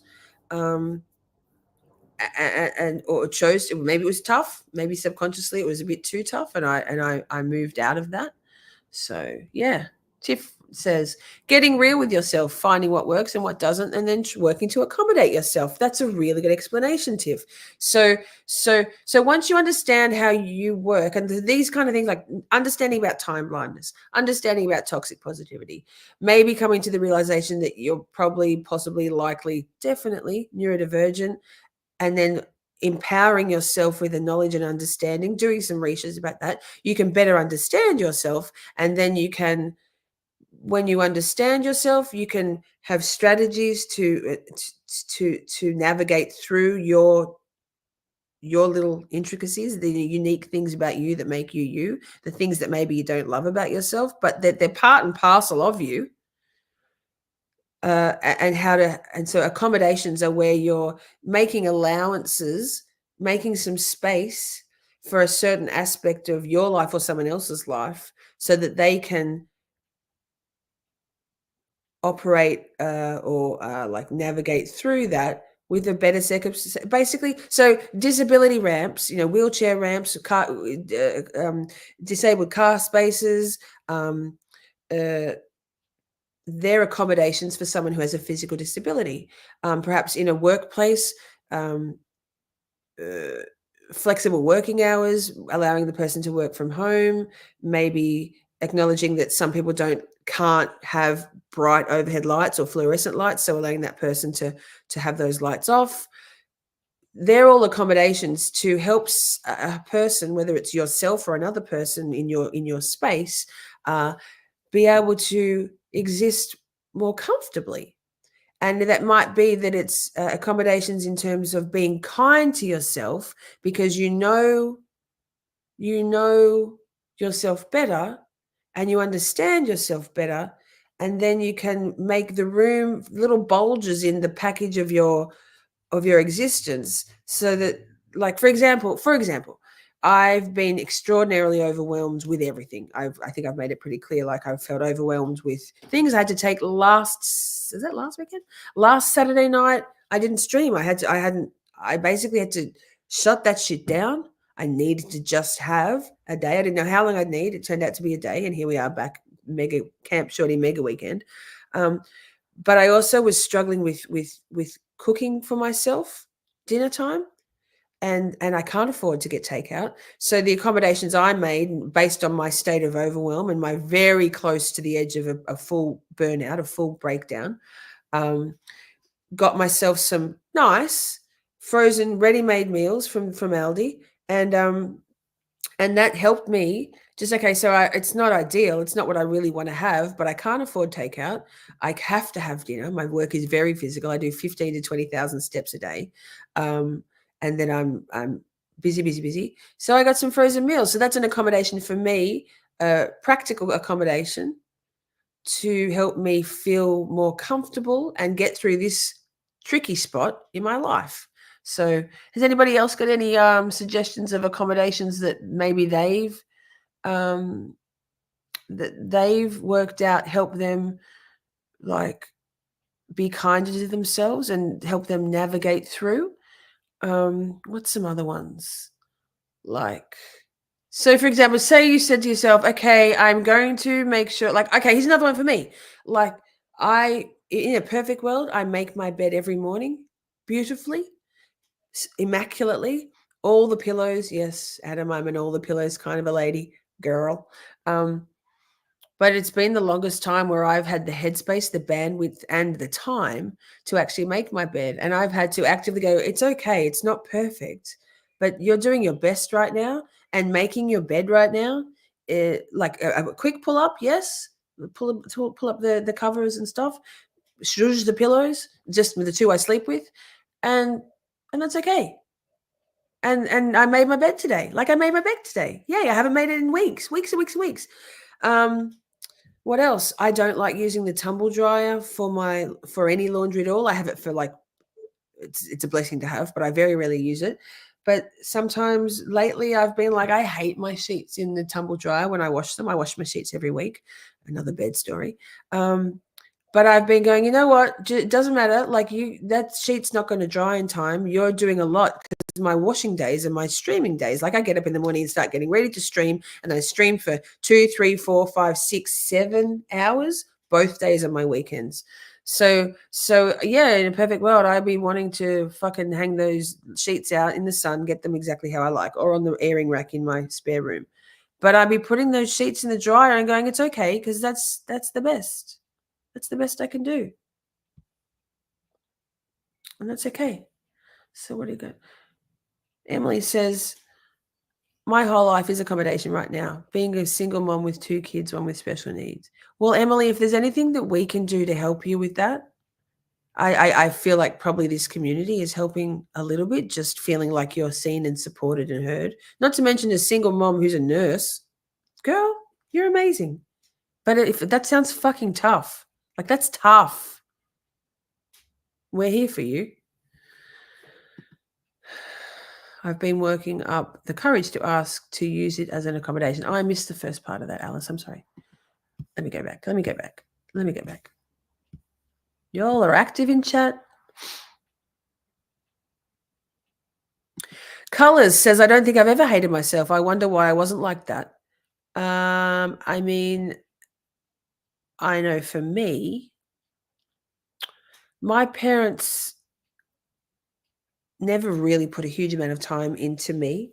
I was a latchkey kid from the age of 7, took myself everywhere. Lisa, I'm not here to entertain you. Go and read a book. So my feelings of being not seen, not kind of like that, my presence was a little bit of an irritation, and I still feel like that in life, sadly, a lot of the time. And what was I saying? Ugh, brain. And they never fostered in me any sense of goal setting. They never made me apply myself to anything and keep going, which as an undiagnosed neurodivergent would have been really helpful, because for my whole life I felt like I was a quitter, and that I like just unachieved. No, that's not the right word. What's the word? Potential, unfulfilled potential. They never showed any interest in anything I was doing, so long as I was alive and like that. So for me, not loving myself came from like they loved me, but they weren't demonstratively loving. Well, I mean that's a bit unfair too. We had a good kind of on its face an ostensible good relationship, particularly with my mother. But she's a cold ice queen. She's a horrible person. Hi, Mum. In fact, hi, Meryl, my auntie, who's no doubt watching this. Tell him I said hi. Not. Ugh. My parents abandoned me. Everybody abandoned me about 8 years ago, 10 years ago. Everybody. So because I was a sex worker, obviously, suck my dick. But then my self-loathing came from not understanding why my failings as an undiagnosed autistic and ADHD person, that society made me feel like I wasn't doing right, I wasn't doing it good enough, not even like explicitly, just implicitly. You know that feeling. And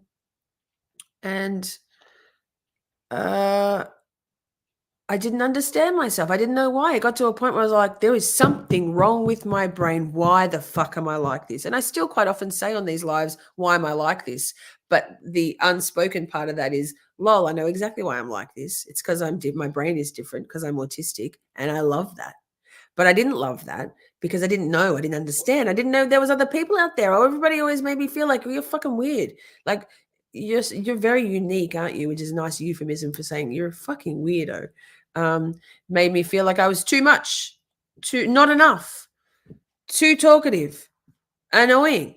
So very easy to not love yourself when people are on the outside, including your parents, not making you feel like you're worthy of love. So if you don't feel like anyone else believes in you and loves you for you, it's very hard to love you for yourself. No, I don't really care. I mostly love myself. But still, I have my moments. Adam can attest. In my darker times, I'll be like, I don't, even this morning, I'm like, thank you so much for everything you do for me. He does so much for me. Channel related, moderating, getting my beautiful look of my channel like this. So much. He does so much. And like I said to him, I don't feel like I deserve it. I know I deserve it. And it's, round of applause for Emily. Absolutely, it's helping. Wait. There we go. Absolutely, it's helping. Good. Oh my God, the number of times I cry in the comments, when I'm reading your comments in chat. You know what? Prince Lover, I think I have a sound effect for that. You're amazing. You're all amazing. We're all doing our fucking best. Adam sent me a private chat. What? Ah. Have we got something new to watch? Look, Adam made us another video. Let's watch it. It's very timely because so when chat goes a bit off the rails and people are getting a bit that guy that I had to turf last night, Chuck, whoever, whatever. Here's another one. Premiere. Let's do it.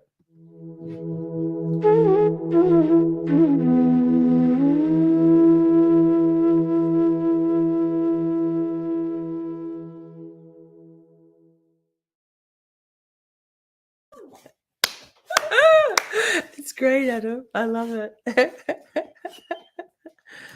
Wasted potential. Okay, what do we got? Let's go back here. Chat importance. I forget to eat all the time. I forgot to eat all the time. So having food that can go directly into my mouth helps a lot. Apples, grapes, cheese, crackers, beef jerky. I love that. Same. Tiff at work. I even wrap my sandwiches for it because I don't get a lunch break. I don't get a break. Sometimes every day. The only time I get to sit down is when I go to the bathroom. A portaloo, a dunny, like a whatever you guys call it in America, like a portaloo. You wouldn't call it that. Portable toilet. And I might be, so I'm on my feet standing up. I don't get a break. We don't get any breaks. It's just, I have to be vigilant the whole time. So I even wrap I make a sandwich every morning for lunch, and I wrap my sandwiches in 2 separate halves in Glad wrap. I think you guys call it saran wrap, plastic wrap, I have lots of small things that I can just grab and go. But that's my circumstances. My situation is that I physically can't, but that's the same. I think maybe an accommodations that Prince Lover has conditioned me to see her name and remind me to drink water. That's so helpful. Like I'm so dehydrated at the end of every stream, and at work I don't get much chance to drink if I don't have my water bottle with me, and I'm doing 20,000 steps. How am I going to carry my water bottle? So Prince Lover, I think that's maybe why we have such a feeling of Kinship. A lot of us, like our generation, Generation X's, colors. I was a latchkey. Children are to be seen, not heard, and nobody ever encouraged me either. No. Like I could do whatever I wanted to do, like ridiculously so. But I, like not, my mother was tended towards being a narcissist, my father too. And I'm on the other side of that, empath. And they would, if I could get myself to tennis or get myself to dancing or get myself to wherever, I could do it. But they weren't going to be helping me with anything. Like I was ironing my own clothes from the age of about 11, washing my own clothes basically at the same time too. Fiercely independent. I had a job from the age I was 15. What are you dropping? Have you got an antler? You too? Oh, hi, Poppy. Say hi. Hi, Chad. Poppy, I love you. Don't lick me. Don't lick me. I don't love it. Colors, I was like that too. My mom didn't care much about me at all and disappeared for weeks and months at a time. Left me my little, sister, brother, then abandoned me basically at 15. So that's extreme, and that sounds awful. My parents were there. I had a very privileged life, quite different to that. Upper middle class academic family. Buster wants to go out. I'll let you out in a second, Bussy. But still kind of abandoned me also when I finished high school. They decided to move we lived in Newcastle, which was just a couple of hours north of Sydney, which is on the east coast of Australia. And they moved to Adelaide and I didn't want to go. So they just were like, yeah, okay, bye. Left me. I was only 17. Okay, Buster. Hang on, I'll put another video on because these dogs want to go out. Wait, I don't know if this is any good. We'll see. Oh, this guy looks like a bit of a knob. Looks like a thumb. I don't know what he says, but it's surely going to be good. It's got views. We'll see. Watch. And then we'll come back to some more comments. I've got to let the dogs out.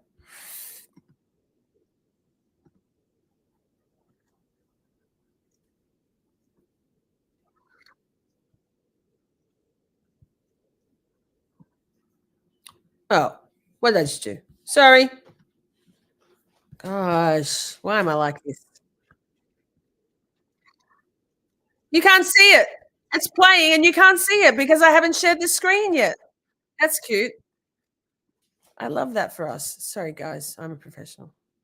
Sorry, chat. Gosh, why? I don't even know why. I've forgotten how to do it. I'm a bit tired. I'm a bit tired.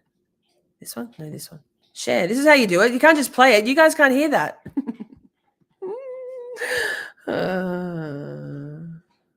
Okay. Now it'll work. Hopefully. I'm glad you didn't see all my blunderings backstage. Yeah, toxic positivity is the idea that people exclusively focus on what's positive in their lives and in the world in general.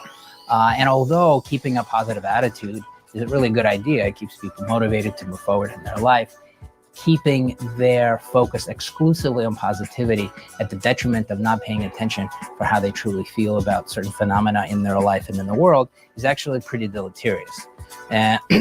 First and foremost, emotions just in general are not positive or negative. They're just guidance, be it something that we consider pleasant or something we consider unpleasant. The fact remains that it's just information. And dismissing a good chunk of the information that is being provided through this quote unquote negative emotions is just unhelpful and unhealthy. I mean, I think there's several reasons for it. First and foremost, things like Facebook, for example, is people typically post things that are going well in their life. So when other people are looking through their feed, they're noticing, oh my God, this person traveled to Australia and they went to Europe and then they graduated high school, right? It gives the illusion that there's so much positivity in one's life, albeit not true. So it gives the sense that there's a positivity and the person gets a sense of, oh, maybe I should be doing the same thing, right? And then oftentimes people start feeling bad about their lives because they're comparing to something that's just in their imagination. It's just not true. Secondarily, I think that people read a lot of self-help books and honestly probably didn't really take away the important message. And the message typically in the self-help books such as The Secret is really not so much about just be positive at all costs. It really talked about identifying your emotional point of attraction and trying to move the emotion from the unpleasant into the pleasant through internal work. It didn't really suggest just focus on positivity exclusively and minimize and almost invalidate all the negativity. That it really didn't say that at all, at least not in my point of view. And I think a lot of people, unfortunately, misunderstood what that book and similar books were about. I think if people read such books and truly grasp what some of the ideas that are being discussed, then I think it could be of great help. Unfortunately, I think a lot of people, they just took one message away, which is just focus on positive, and positive attracts positive, and therefore positive things will be in your life. That, from my point of view, is not a helpful message to take. A more helpful message that I would encourage the viewer and anybody I work with is to look at the breadth of all of your emotional experiences and see it not as positive or negative, but just information, guidance. Think of back in the 90s, if you remember, when you were plugging in your VCR to the TV, you would have 3 prongs, right? You would have different colors, right? And if you didn't plug one in, you would have like no color or no sound. Think of your physical body, your emotional body, and your cognitive body as 3 pieces of complementary information. You don't want to dismiss one or invalidate one because you're not going to get a full picture. This is the okay, sir. So, oh, dirty pause. He's doing some pretty highfalutin speak right there. And I've started some comments. I'm dying. Oh, we're all dying. That's when the minute we're conceived, we're dying. I'll die happy with my vapes. How are Poppy and Buster? They're amazing. I was going to take them for a walk this morning, but I don't get to take them for a walk very often. And to be honest, I've been beating myself up about that. About a month ago, I started to make time at least one day a weekend. I know it's not okay to have 2 big dogs that don't get to go for walks, but I've been really overwhelmed, and I've tried not to beat myself up over it. So I was going to take them for a walk this morning, and then so much was going on, and suddenly I ran out of time, so I didn't. But they don't know. I never say the word WALK. Poppy's a lunatic regardless, and they get a lot of love. And the best thing about Poppy and Buster, that while I was in the shower this morning, even though they'd had 3 giant lamb chops and bones for breakfast, treats, and they have biscuits, they brought some poo inside and ate it on their beds and put poo all over the floor. So now I've got to wash one of their beds. We don't eat poo. Nobody eats poo. That's disgusting.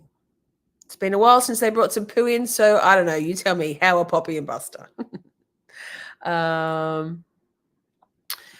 Turd says, so I'm just going to pause this guy with that dirty pause. I'm going to leave it there because that's basically the essence of what he's saying. Don't love this one so much. Can't really listen to it. It doesn't grab me. Sorry, mate. We might move it on. Turd says, I was an only child. Tick, same. Latchkey, tick. Born to hippies. Who didn't want kids, etc. Gen X is the trauma generation. Well, my parents, Gen X is the trauma generation. I strongly agree. My parents, because I'm adopted, they shouldn't have adopted. They should have just got a dog. These 2 narcissists, I'm sorry, it's such a buzzword these days, but these people they're not hardline narcissists, but they have narcissistic tendencies, very much self-absorbed egomaniacs. I refer to my father as Mr. Important and my mother as the Ice Queen. Very not nice people. I mean, they think they're lovely and everyone else thinks they're delightful because that's the persona they portray. But at the end of the day, they abandoned me in my darkest hours, and that's not cool. But they don't, I think they didn't, my mother was so, she's so concerned with appearance and her body weight, a lot of body image issues. So she was so underweight for about a decade that she didn't menstruate. She didn't get a period, so she couldn't fall pregnant. So when they were 29 and my father they were upwardly mobile, in the 70s, they were living in Canada.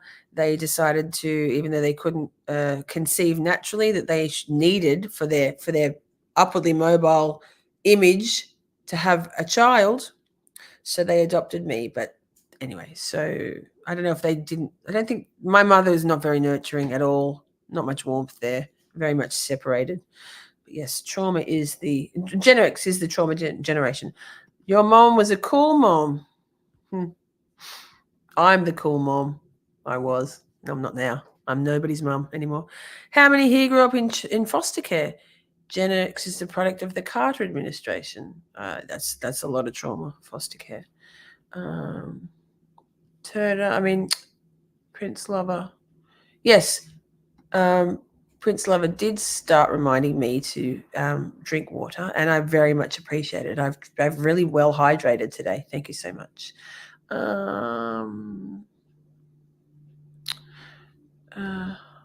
We're all professionals here. I missed the start of what this conversation was, but Prince Lover, it sounds terrifying. I was in my closet with my heart racing every time I heard the garage door. Sperm donor scared me so much. Yeah, that's terrifying.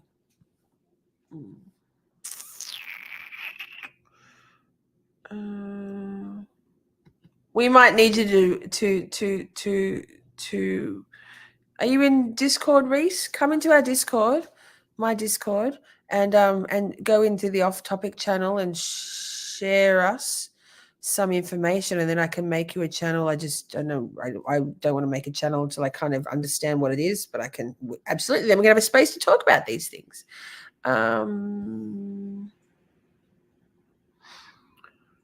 Red light therapy sounds interesting.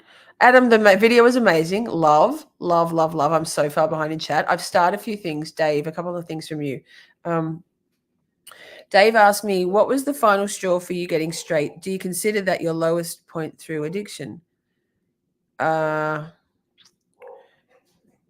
Tragically, my decision to get sober was purely based on economics and a realization that I had to fucking adult the shit out of things, and that I couldn't continue to choose to spend my money on a very expensive drug habit to the detriment of my housing situation. Having been homeless twice, once for over 12 months and once for,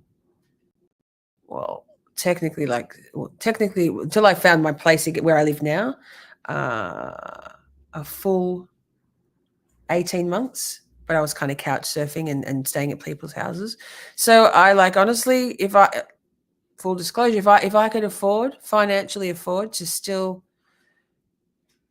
use my drug of choice, I absolutely would. I miss it so much. I have dreams about it. Meth is a very cerebral drug.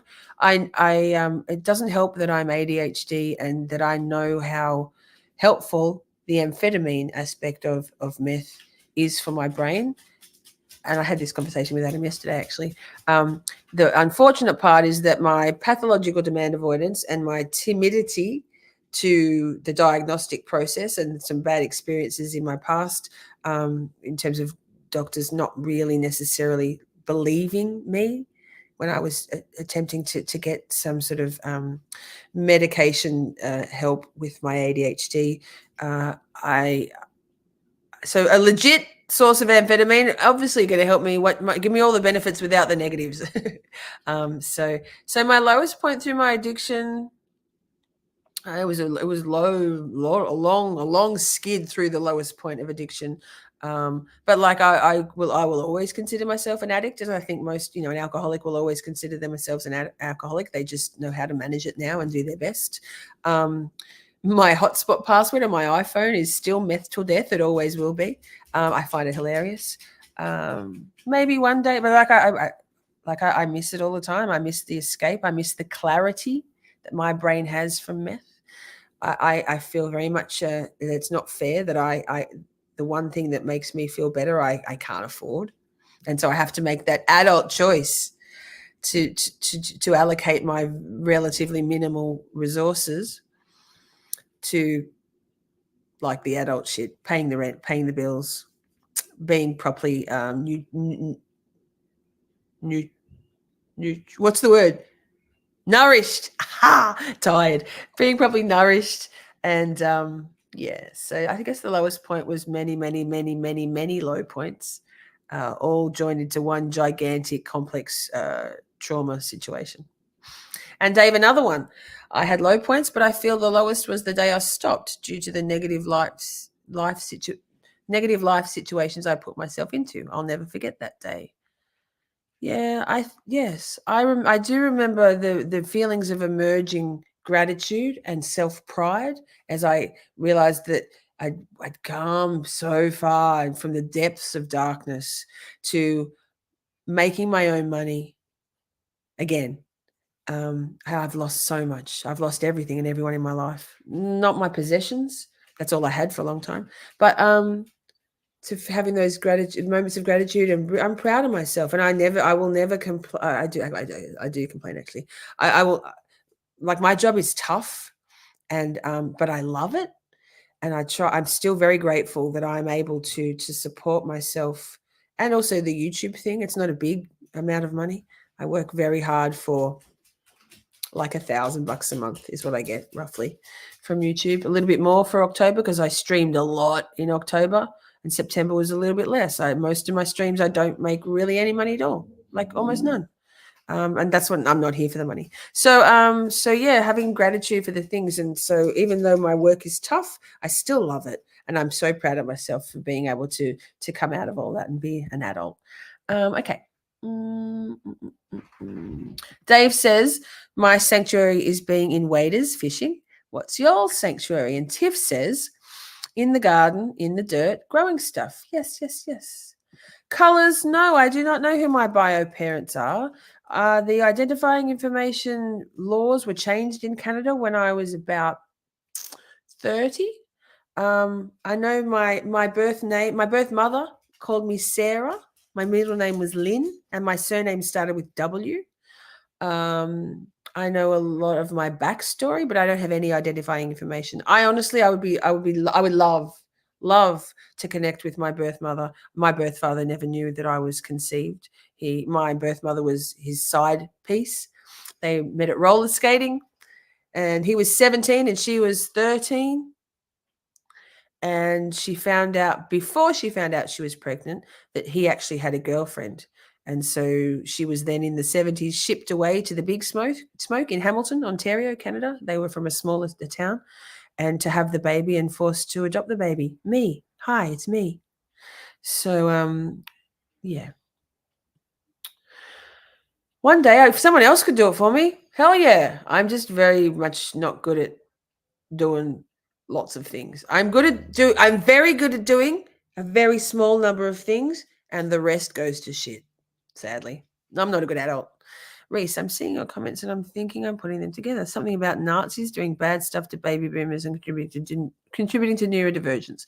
Okay, so the Nazis and the neurodivergence stuff is why we don't say Asperger's anymore. It's no longer in the DSM-5 because Dr. Asperger was the one doing the tests on the weirdos in the concentration camps and doing in early stages of research into autism.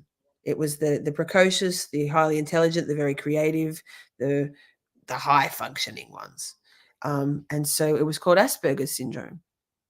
It's got a very negative connotation these days. So Dave's channel, likes fashion magazines, dressed skinny, skinny, skinny. Oh, I thought you meant that was one of your hobbies. Yes. Yes. My mother was a ballerina. My adoptive mother was a ballet dancer, very tall. Her mother had very high expectations for her. Oldest of 3 girls. Yeah. Also, how's this? Interesting. I guarantee you, my mum, my adoptive mother, had a boob job at some point. Because I've had my boobs done right twice, and now looking back at her body type and knowing how women's bodies are, she was reed thin, but with these perfect boobs.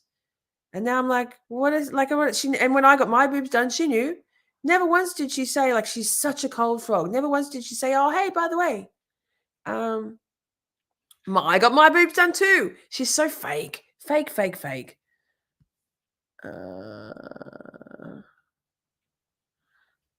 Okay, I can't follow the stuff you're talking about, Reese. So let's do it on Discord because it's a little bit. I'm glad you're just about to say that, Emily. I don't know what it is because it's a long time. I would smoke meth and snort clozapine sometimes. I was a meth and a GHB person. Ketamine, if I could get it. I looked at Shauna. Coke. Coke, if someone else was paying. Nah, Coke's shit. It's a show pony drug. I understand. Good. Whew. Reese, I'd be happy to elaborate. Yes, we'd love to. prescription for ADHD is methamphetamine. Yes, exactly. But it's a pharmaceutical grade rather than made in somebody's like meth lab. If anyone's got the recipe, I'll make it. Happy. Prince Lover says, I was diagnosed at 52. Hopefully it will be possible for you when you get a green card. Yes. Colours Light says no. Coke is not like meth. They're both stimulants. Coke is a very fast-acting, highly addictive, so is meth. Coke has different... the user has different... it manifests differently, like it shows up differently. But yeah, different. Adderall works great without the addictive and horrible side effects of meth. Yeah, absolutely. Hashtag meth till death. Lisa, do you really have to get a green card? Lol. Yes, otherwise I'm just allowed into the States for a holiday and then I have to leave. Thanks, Colours. Never tried that one.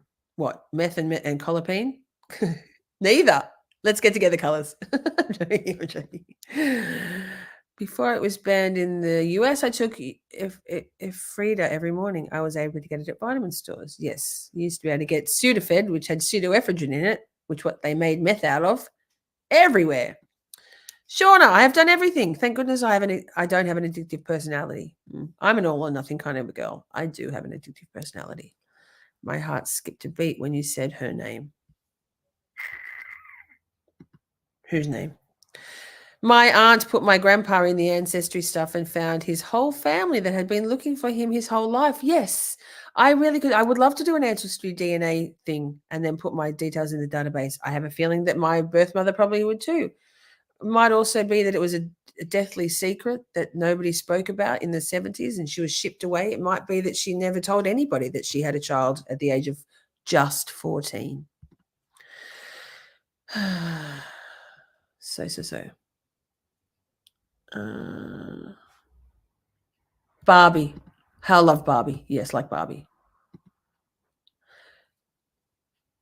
Tiff. Yes, he went to being an only adopted child to having 8 brothers and sisters. Amazing. Meaning an impossible beauty standard. Yes. And well, Prince Lover, for a very long time, I looked exactly like Barbie. Devastating. I don't now. Mad love, mad respect. Always a pleasure seeing all of you tonight. All of you, yols. Time for bed for Bonzo. Stay close. Stay the course, yols. Stay the course. Peace. Thanks, Dave. Love your face. Thank you for being here. Have you done your DNA test? No, I have to, Martha. Somebody just... Meth is a dirty cerebral drug, man. It's not like Coke users. People who are Coke people absolutely have utter contempt for the crackheads, the meth heads. And meth heads generally think that Coke users are show pony, douchebag, douche nozzle idiots. Stick horse wedding, yes. Numbing with Coke, pain with meth. No, there's no pain with meth, mate. It's all good. That's not. They're very much a numbing effect of meth, for me anyway. Not a numbing, like a fogging over of the sharp edges of my brain, but with a high resolution and clarity for what I was doing. It gives me an ability to focus without all the noise in my head, because there's a lot of noise in my head. Yeah, highly addictive. It's very cerebral. It's in my brain forever. It's in my brain forever. I was a heavy meth user for daily, all day, every day for 6, 7 years, 8 years. But it gets in your brain. I still dream about it. Turd says, if you're friends with the presidents of the United States, you don't need a stinking green card. That's right, Turd Bird 2024. Vote now. Write them in. Okay, Colours, fine. Send me the recipe. Discord. I'm joking. I'm half joking. Jokes. Coke makes you feel sexy, like MDMA. Meth makes you want more meth. I think you'll find a lot of meth users, men in particular, but a lot of meth users get very, yuck word, horny on meth. Yep. Very helpful as a sex worker. Oh my God, I got to the end of the fucking... Yes, tweakers versus yuppies, yes. Showing up. Okay. My grandpa really blossomed after he found his family. He was so much more open. Amazing. Hey, my God, we've been going for 2 hours. How? God, your girl can talk. What do we got here? Oh, so we do... I can't look at this guy anymore. Terrible. This man. I'm over in the corner now. Let's see if we can watch one more video. I think we've gone off the rails. It's been a long time. We've been streaming a long time today, Shorties. I gotta have a wine, y'all. It's all I've got left in my life. Vaping and wine. One wine. Share screen. Present. This lady's a lady. She reminds me of someone a lot of us know. Her appearance.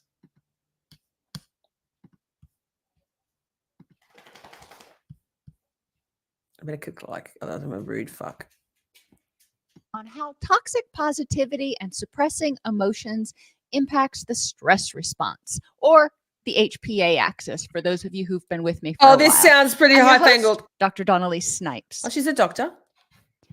Toxic positivity means being overly optimistic and failing to acknowledge what's actually going wrong, because sometimes things are actually going wrong.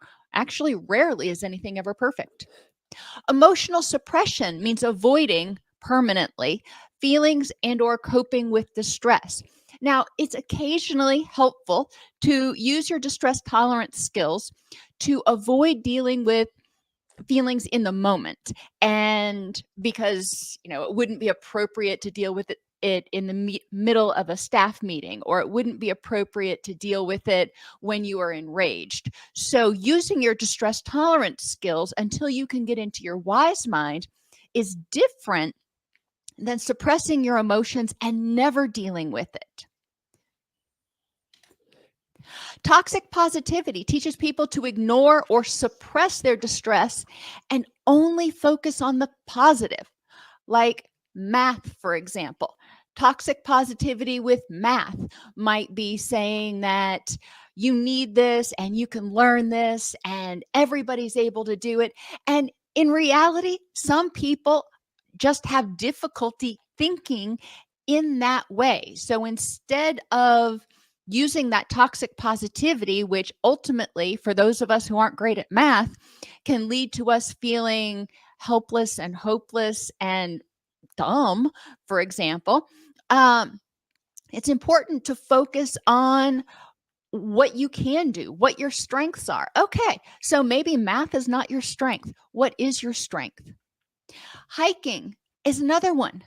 Not everybody likes hiking, but some people do. If you don't like hiking, what else could you do instead?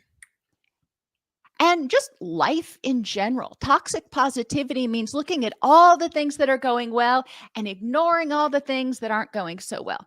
That's kind of like taking your health and saying, I'm going to focus on all the things that are going well with my health, but I'm going to ignore the fact that my blood pressure's high, or that I've got diabetes, or I've got any of this other stuff going on. I'm just going to pretend it doesn't exist. That's not helpful, and that's not healthy. So it's important to embrace the big picture, embrace all of it, recognize what's going well as the areas that have some room for improvement.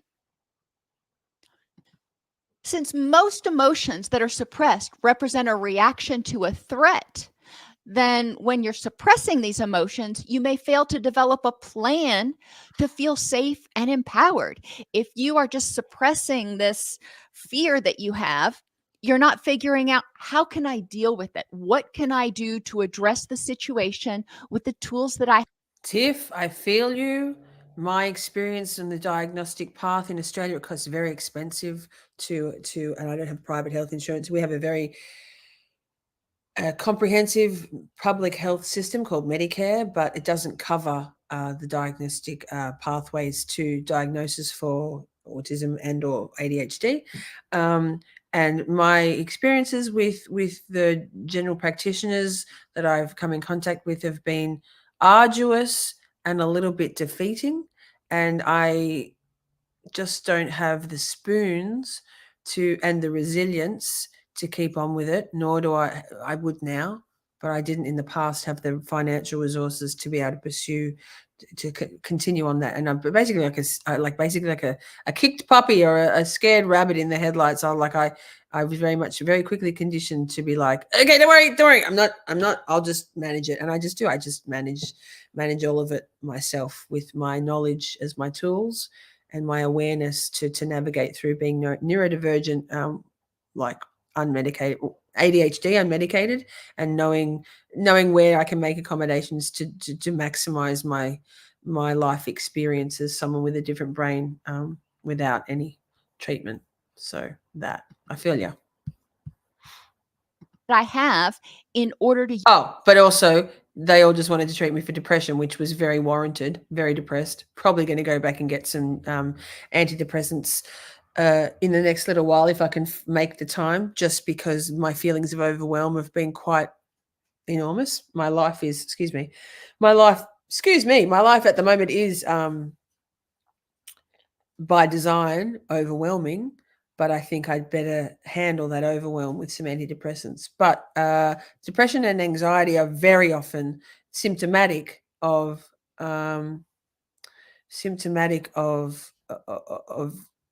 people who are undiagnosed and diagnosed neurodivergent. To use my So it's a band-aid solution to treat those things without looking further as to the root cause. Energy to move toward my rich and meaningful life. It also develops what I call emotional clutter and leakage. And you can think about that with whatever metaphor that you want.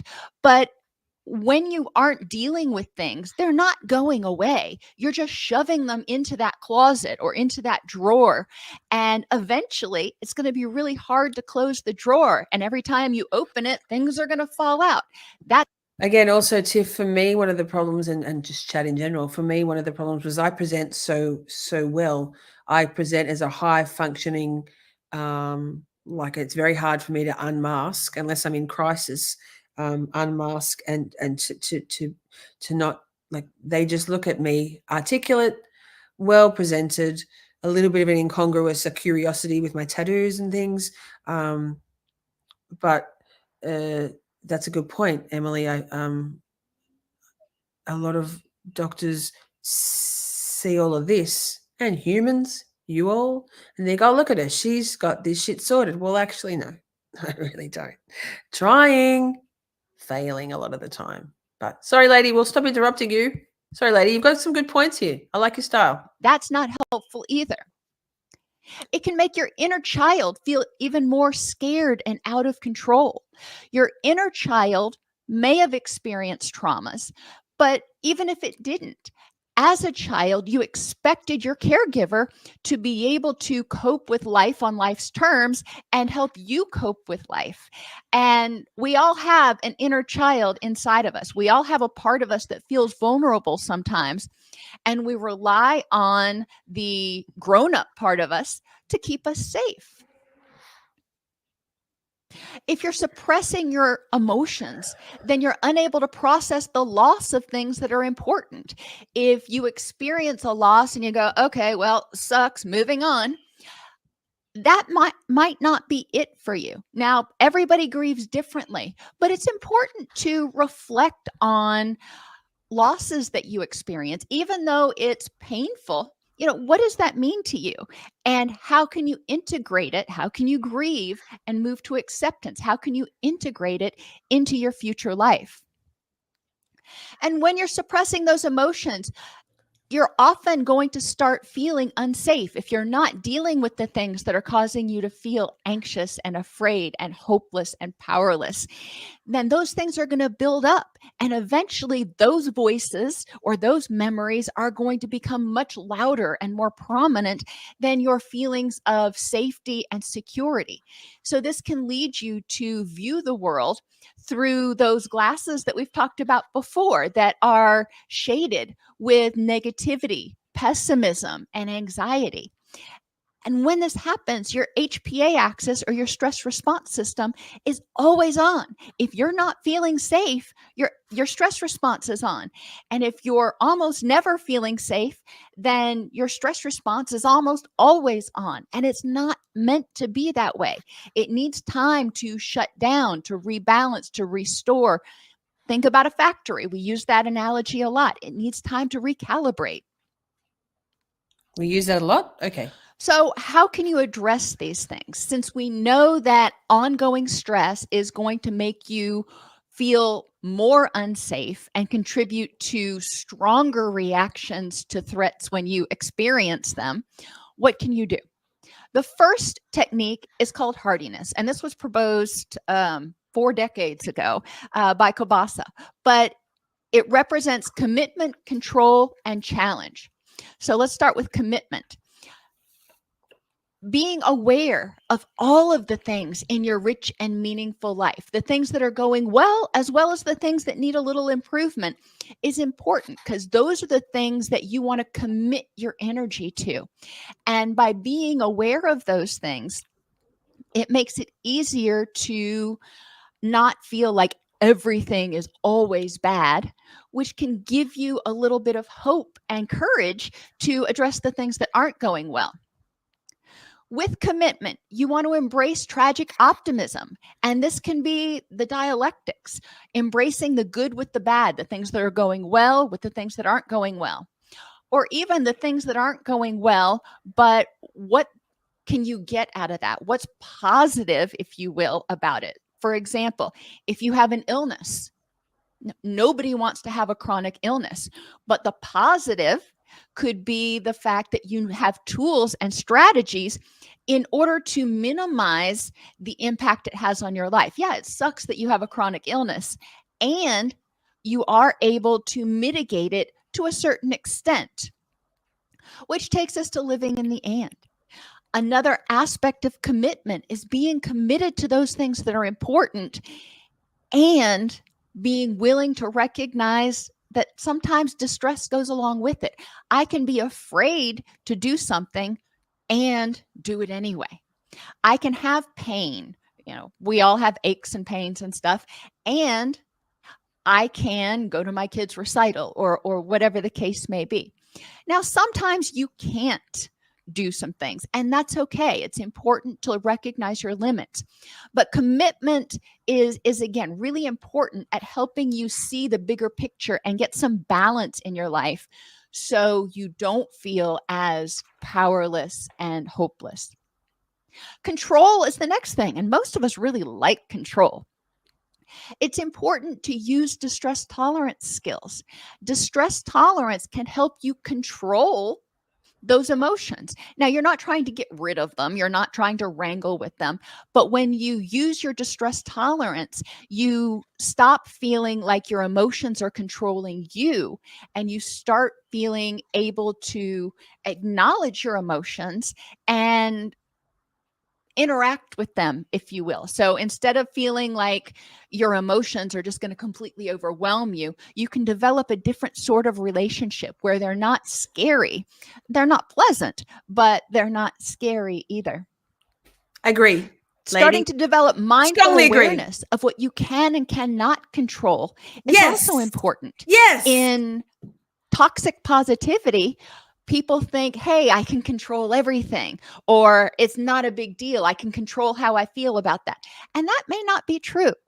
So being aware of what you can and cannot control, and then changing the things you can and accepting the things you can't. Being aware of your strengths and resources is another part of control.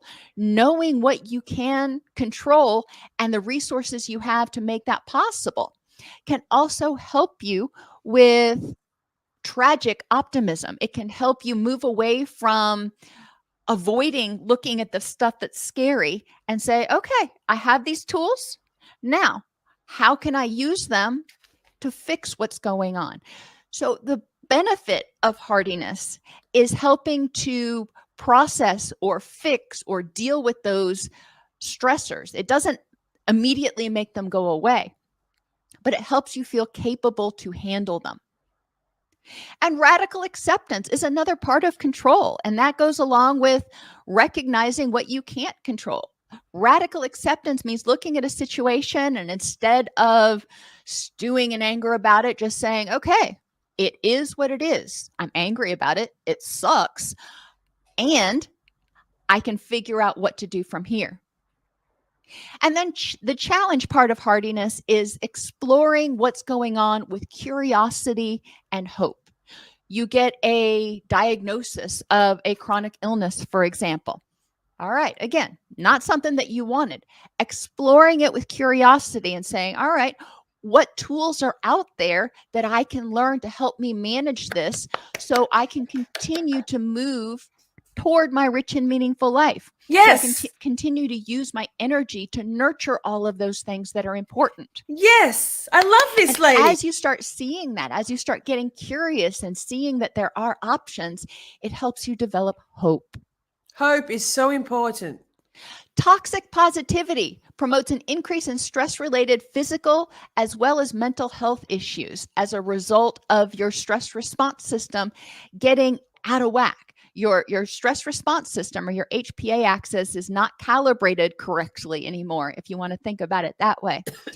So developing tools in order to help you feel safer and more secure, acknowledging the good and the bad, is really important to coping with life on life's terms. Oh, that was lovely, lady. Good job. I like that. I'm dying. Oh, wait. Excuse me. Oh, my God. Oh, whoa. She's extra keen in my ears now with her next video. I'm dying. I think that's probably the message from the universe. Hey, it's wild you all are North Canton, Ohio. Like, what the fuck?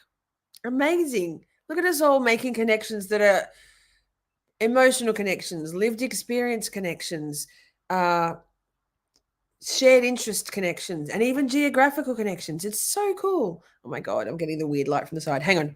One. What? One? Nothing. One. I don't even know what I'm saying anymore.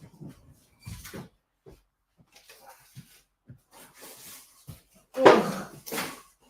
Must be time for me to stop streaming, because now I'm going to get all these weird lights on the side of my face, and you can see my wrinkles and shit, and I don't like it. Yeah, she's really good. What was she called? Wait, let me just see. Her name. Wait, I just X'd out of everything. Hang on, let me just find it again. I'll drop a link in the chat if I can. Wait, share screen. Maybe someone else can do it, because my brain's starting to be really dead. Just YouTube. Yeah, just share me some YouTube, y'all. It's this lady here. Doc Snipes. Doc Snipes is her name of her channel. Let's open that up. Presentation on the many forms of depression and 25 tips for recovery. Yeah, we're going to get through all of that in an hour. Oh, that's a long video. So she's got 429,000 subscribers, and Dr. Dawn Elise Snipes, Doc Snipes. Do you want any more information? I don't know how to do it. Share her link. I don't know how to do it. I don't even know how to do YouTube. Is that enough? Is that all we care about? Yes. Yeah, it's daylight. It's mad daylight. It's coming in sunny here daylight. It's like confronting I'm 50 daylight. Yes, my screen is very pretty. Adam very cleverly. Oh God, can we get rid of Adam? Hey Adam, can we get rid of all these other default screens, because they're dumb and annoying, and they're dumb and annoying. Thanks, Ernie. You're the besticles, just like testicles, only better. Amazing. Thanks, gorgeous. So if you like that lady, it looks like she's got some good stuff. She's got a lot of subscribers, so she must be good. She's very keen. I do like her vibe. So stop sharing. I'm gonna take a request. Do you want to yes, 6 minutes to go. Perfect. Yes, we can wrap it up. Okay. Does anybody have a song request? A Turd Ferguson song, obviously, and then we'll go out with obviously the love song, the love story to end all love stories. It's the be all and end all of love stories. Have you got a song you'd like to hear? Yes, 11 p.m. here. Thank you for sharing everything with us tonight. It's my pleasure, Martha. Thank you so much for being here. Thank you all, chat, for being here. Thank you, replay crew, if you're watching on replay. Reminder, if you want to watch the live chat replay, because a lot goes on in the chat, there's a way to do it. You go into the comment section of the video and swipe it to the left, and there's an option to go to live chat replay if you're on your phone. If you're on a desktop or a laptop, obviously that's easy peasy. And everybody leave a comment after the video if you can. That helps get this. Isn't necessarily a YouTube sexy topic, so YouTube won't push this out into the algorithm. So if we leave comments and then I interact with those comments, and if you share this with someone who you think might be interested to know about toxic positivity, maybe it will help them stop inflicting it on you or learn some new ways. We didn't really talk about how better to, but I think we get the idea, yeah. It's if you allow that person, so instead of saying, hey, you made it though, you could, like, shitty week, yeah, shitty few weeks at work, you made it though, you could just say, yeah, that's it's been tough for you. That's been tough for you. I'm proud of you. So not flipping it, not trying to flip it. Let the person or yourself feel it so they can feel validated. And then that's to your emotions, your perception of what you're living through, whether it's a day, a week, a month, or a year, or a lifetime. That's your reality. And don't let anyone set some boundaries. Say, hey, I say, like, I don't. That makes me feel like you're not letting me feel what I'm feeling, and I am feeling it. Here's a suggestion, and people will be a bit taken aback by it because we've been taught positive vibes. Yeah, it's all in the mindset. All right, so moose flute is a vote. When someone says, yes, I'm the fearless leader. What the da-da? I love you all. We'll put the moose flute on. Don't know if we need to conjure up Auntie Deb though. Hang on, let me find it though. See if I can do it this time, because I really struggled with finding Turd's channel before, just because I couldn't work out how to navigate through my YouTube home screen. Where it is it?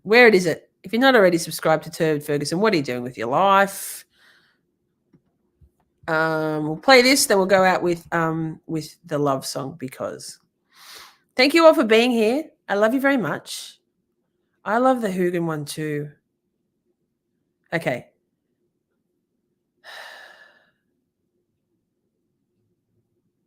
Oh, look, I zoned out. I just dissociated. Anne's been doing creepy lurker things. Yes. Good. I love the lurk. Just wanted to say thanks, Miss Shorty, and everyone in the chat. Much appreciated. Thank you so much, Anne. Thank you for lurking. I love the lurk. It is Sunday. Okay. I agree. I concur. I get a lot of uplift from and it's late for you guys, yeah? We don't want to be necessarily doing a whore-jig. Is that a word? Whore-jig. Videos. Turd is the word. Why can't I find the things I want to find? Where's Hoogan? There we go. Adam, are you still married? Jesus Louises. That's so. Wait, am I sharing? No. Ah! How do you do this whole StreamYard thing? I don't even know. Enjoy. Get your lighters out.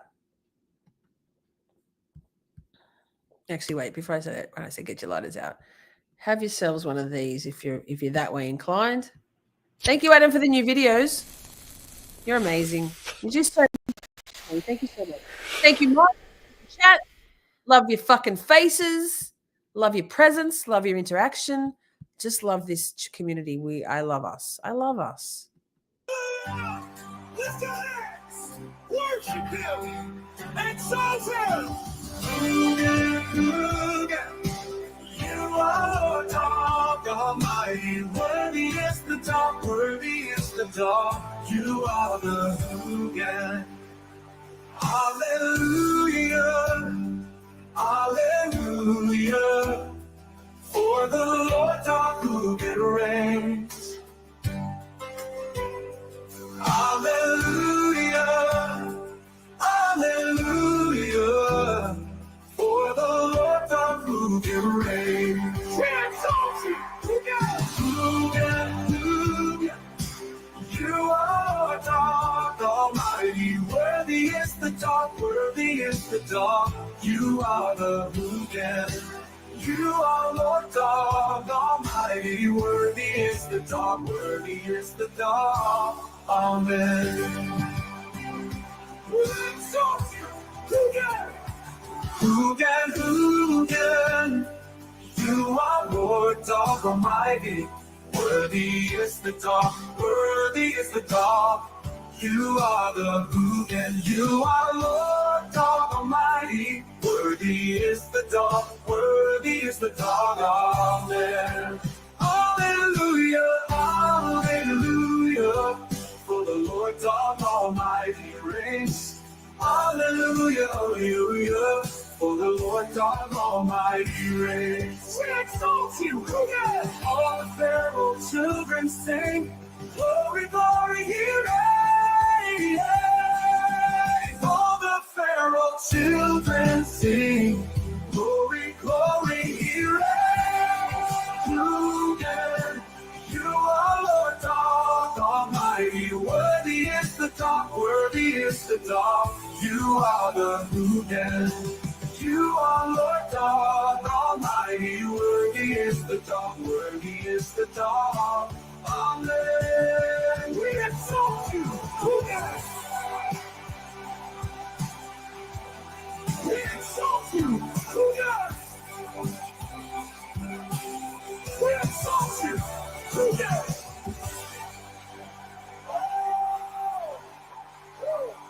Fuck yes! I love that shit. I'm muted. I muted myself so that I could sing. I fucking love that shit. Ah! In my ears. So good, Turd. Subscribe to Turd Vixen. Fuck's sake. Patiently waiting for the love song. Well, as you wish, colours, as you wish. As you wish. Singing hard, mate. I fucking love that jam. Sorry, it was very rude of me to be so blasphemous and swear like that after the Hoogan's hymn. Thank you so much for being here. I'll see you tomorrow night, y'all. We're doing Amber Heard. Johnny Depp versus Amber Heard. I'm still gonna write the description for that. Yikes. And then it's done for another few days. Love ya. Love your faces so much. Mwah.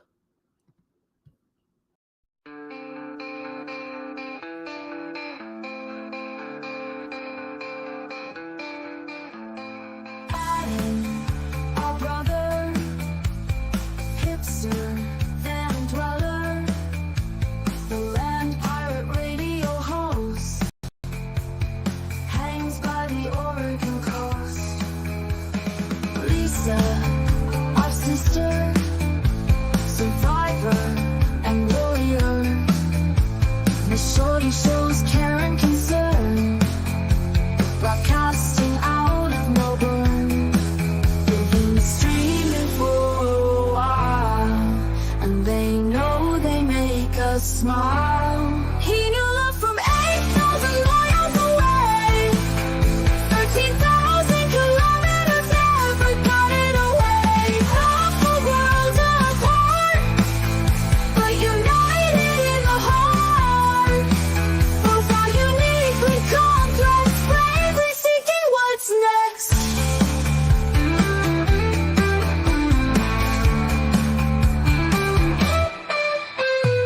It would be an easier goal to maintain the status quo, but sincere in their beliefs, for us to find our love and peace. They've been streaming for a while, and they know they make us smile.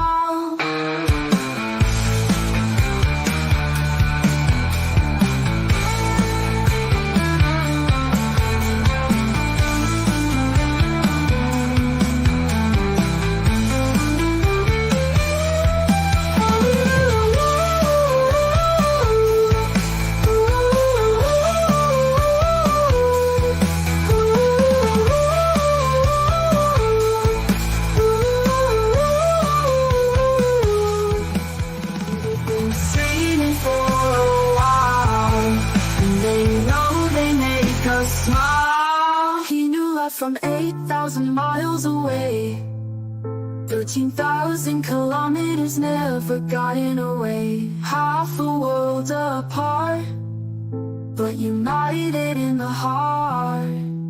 Both are uniquely complex, bravely seeking what's next.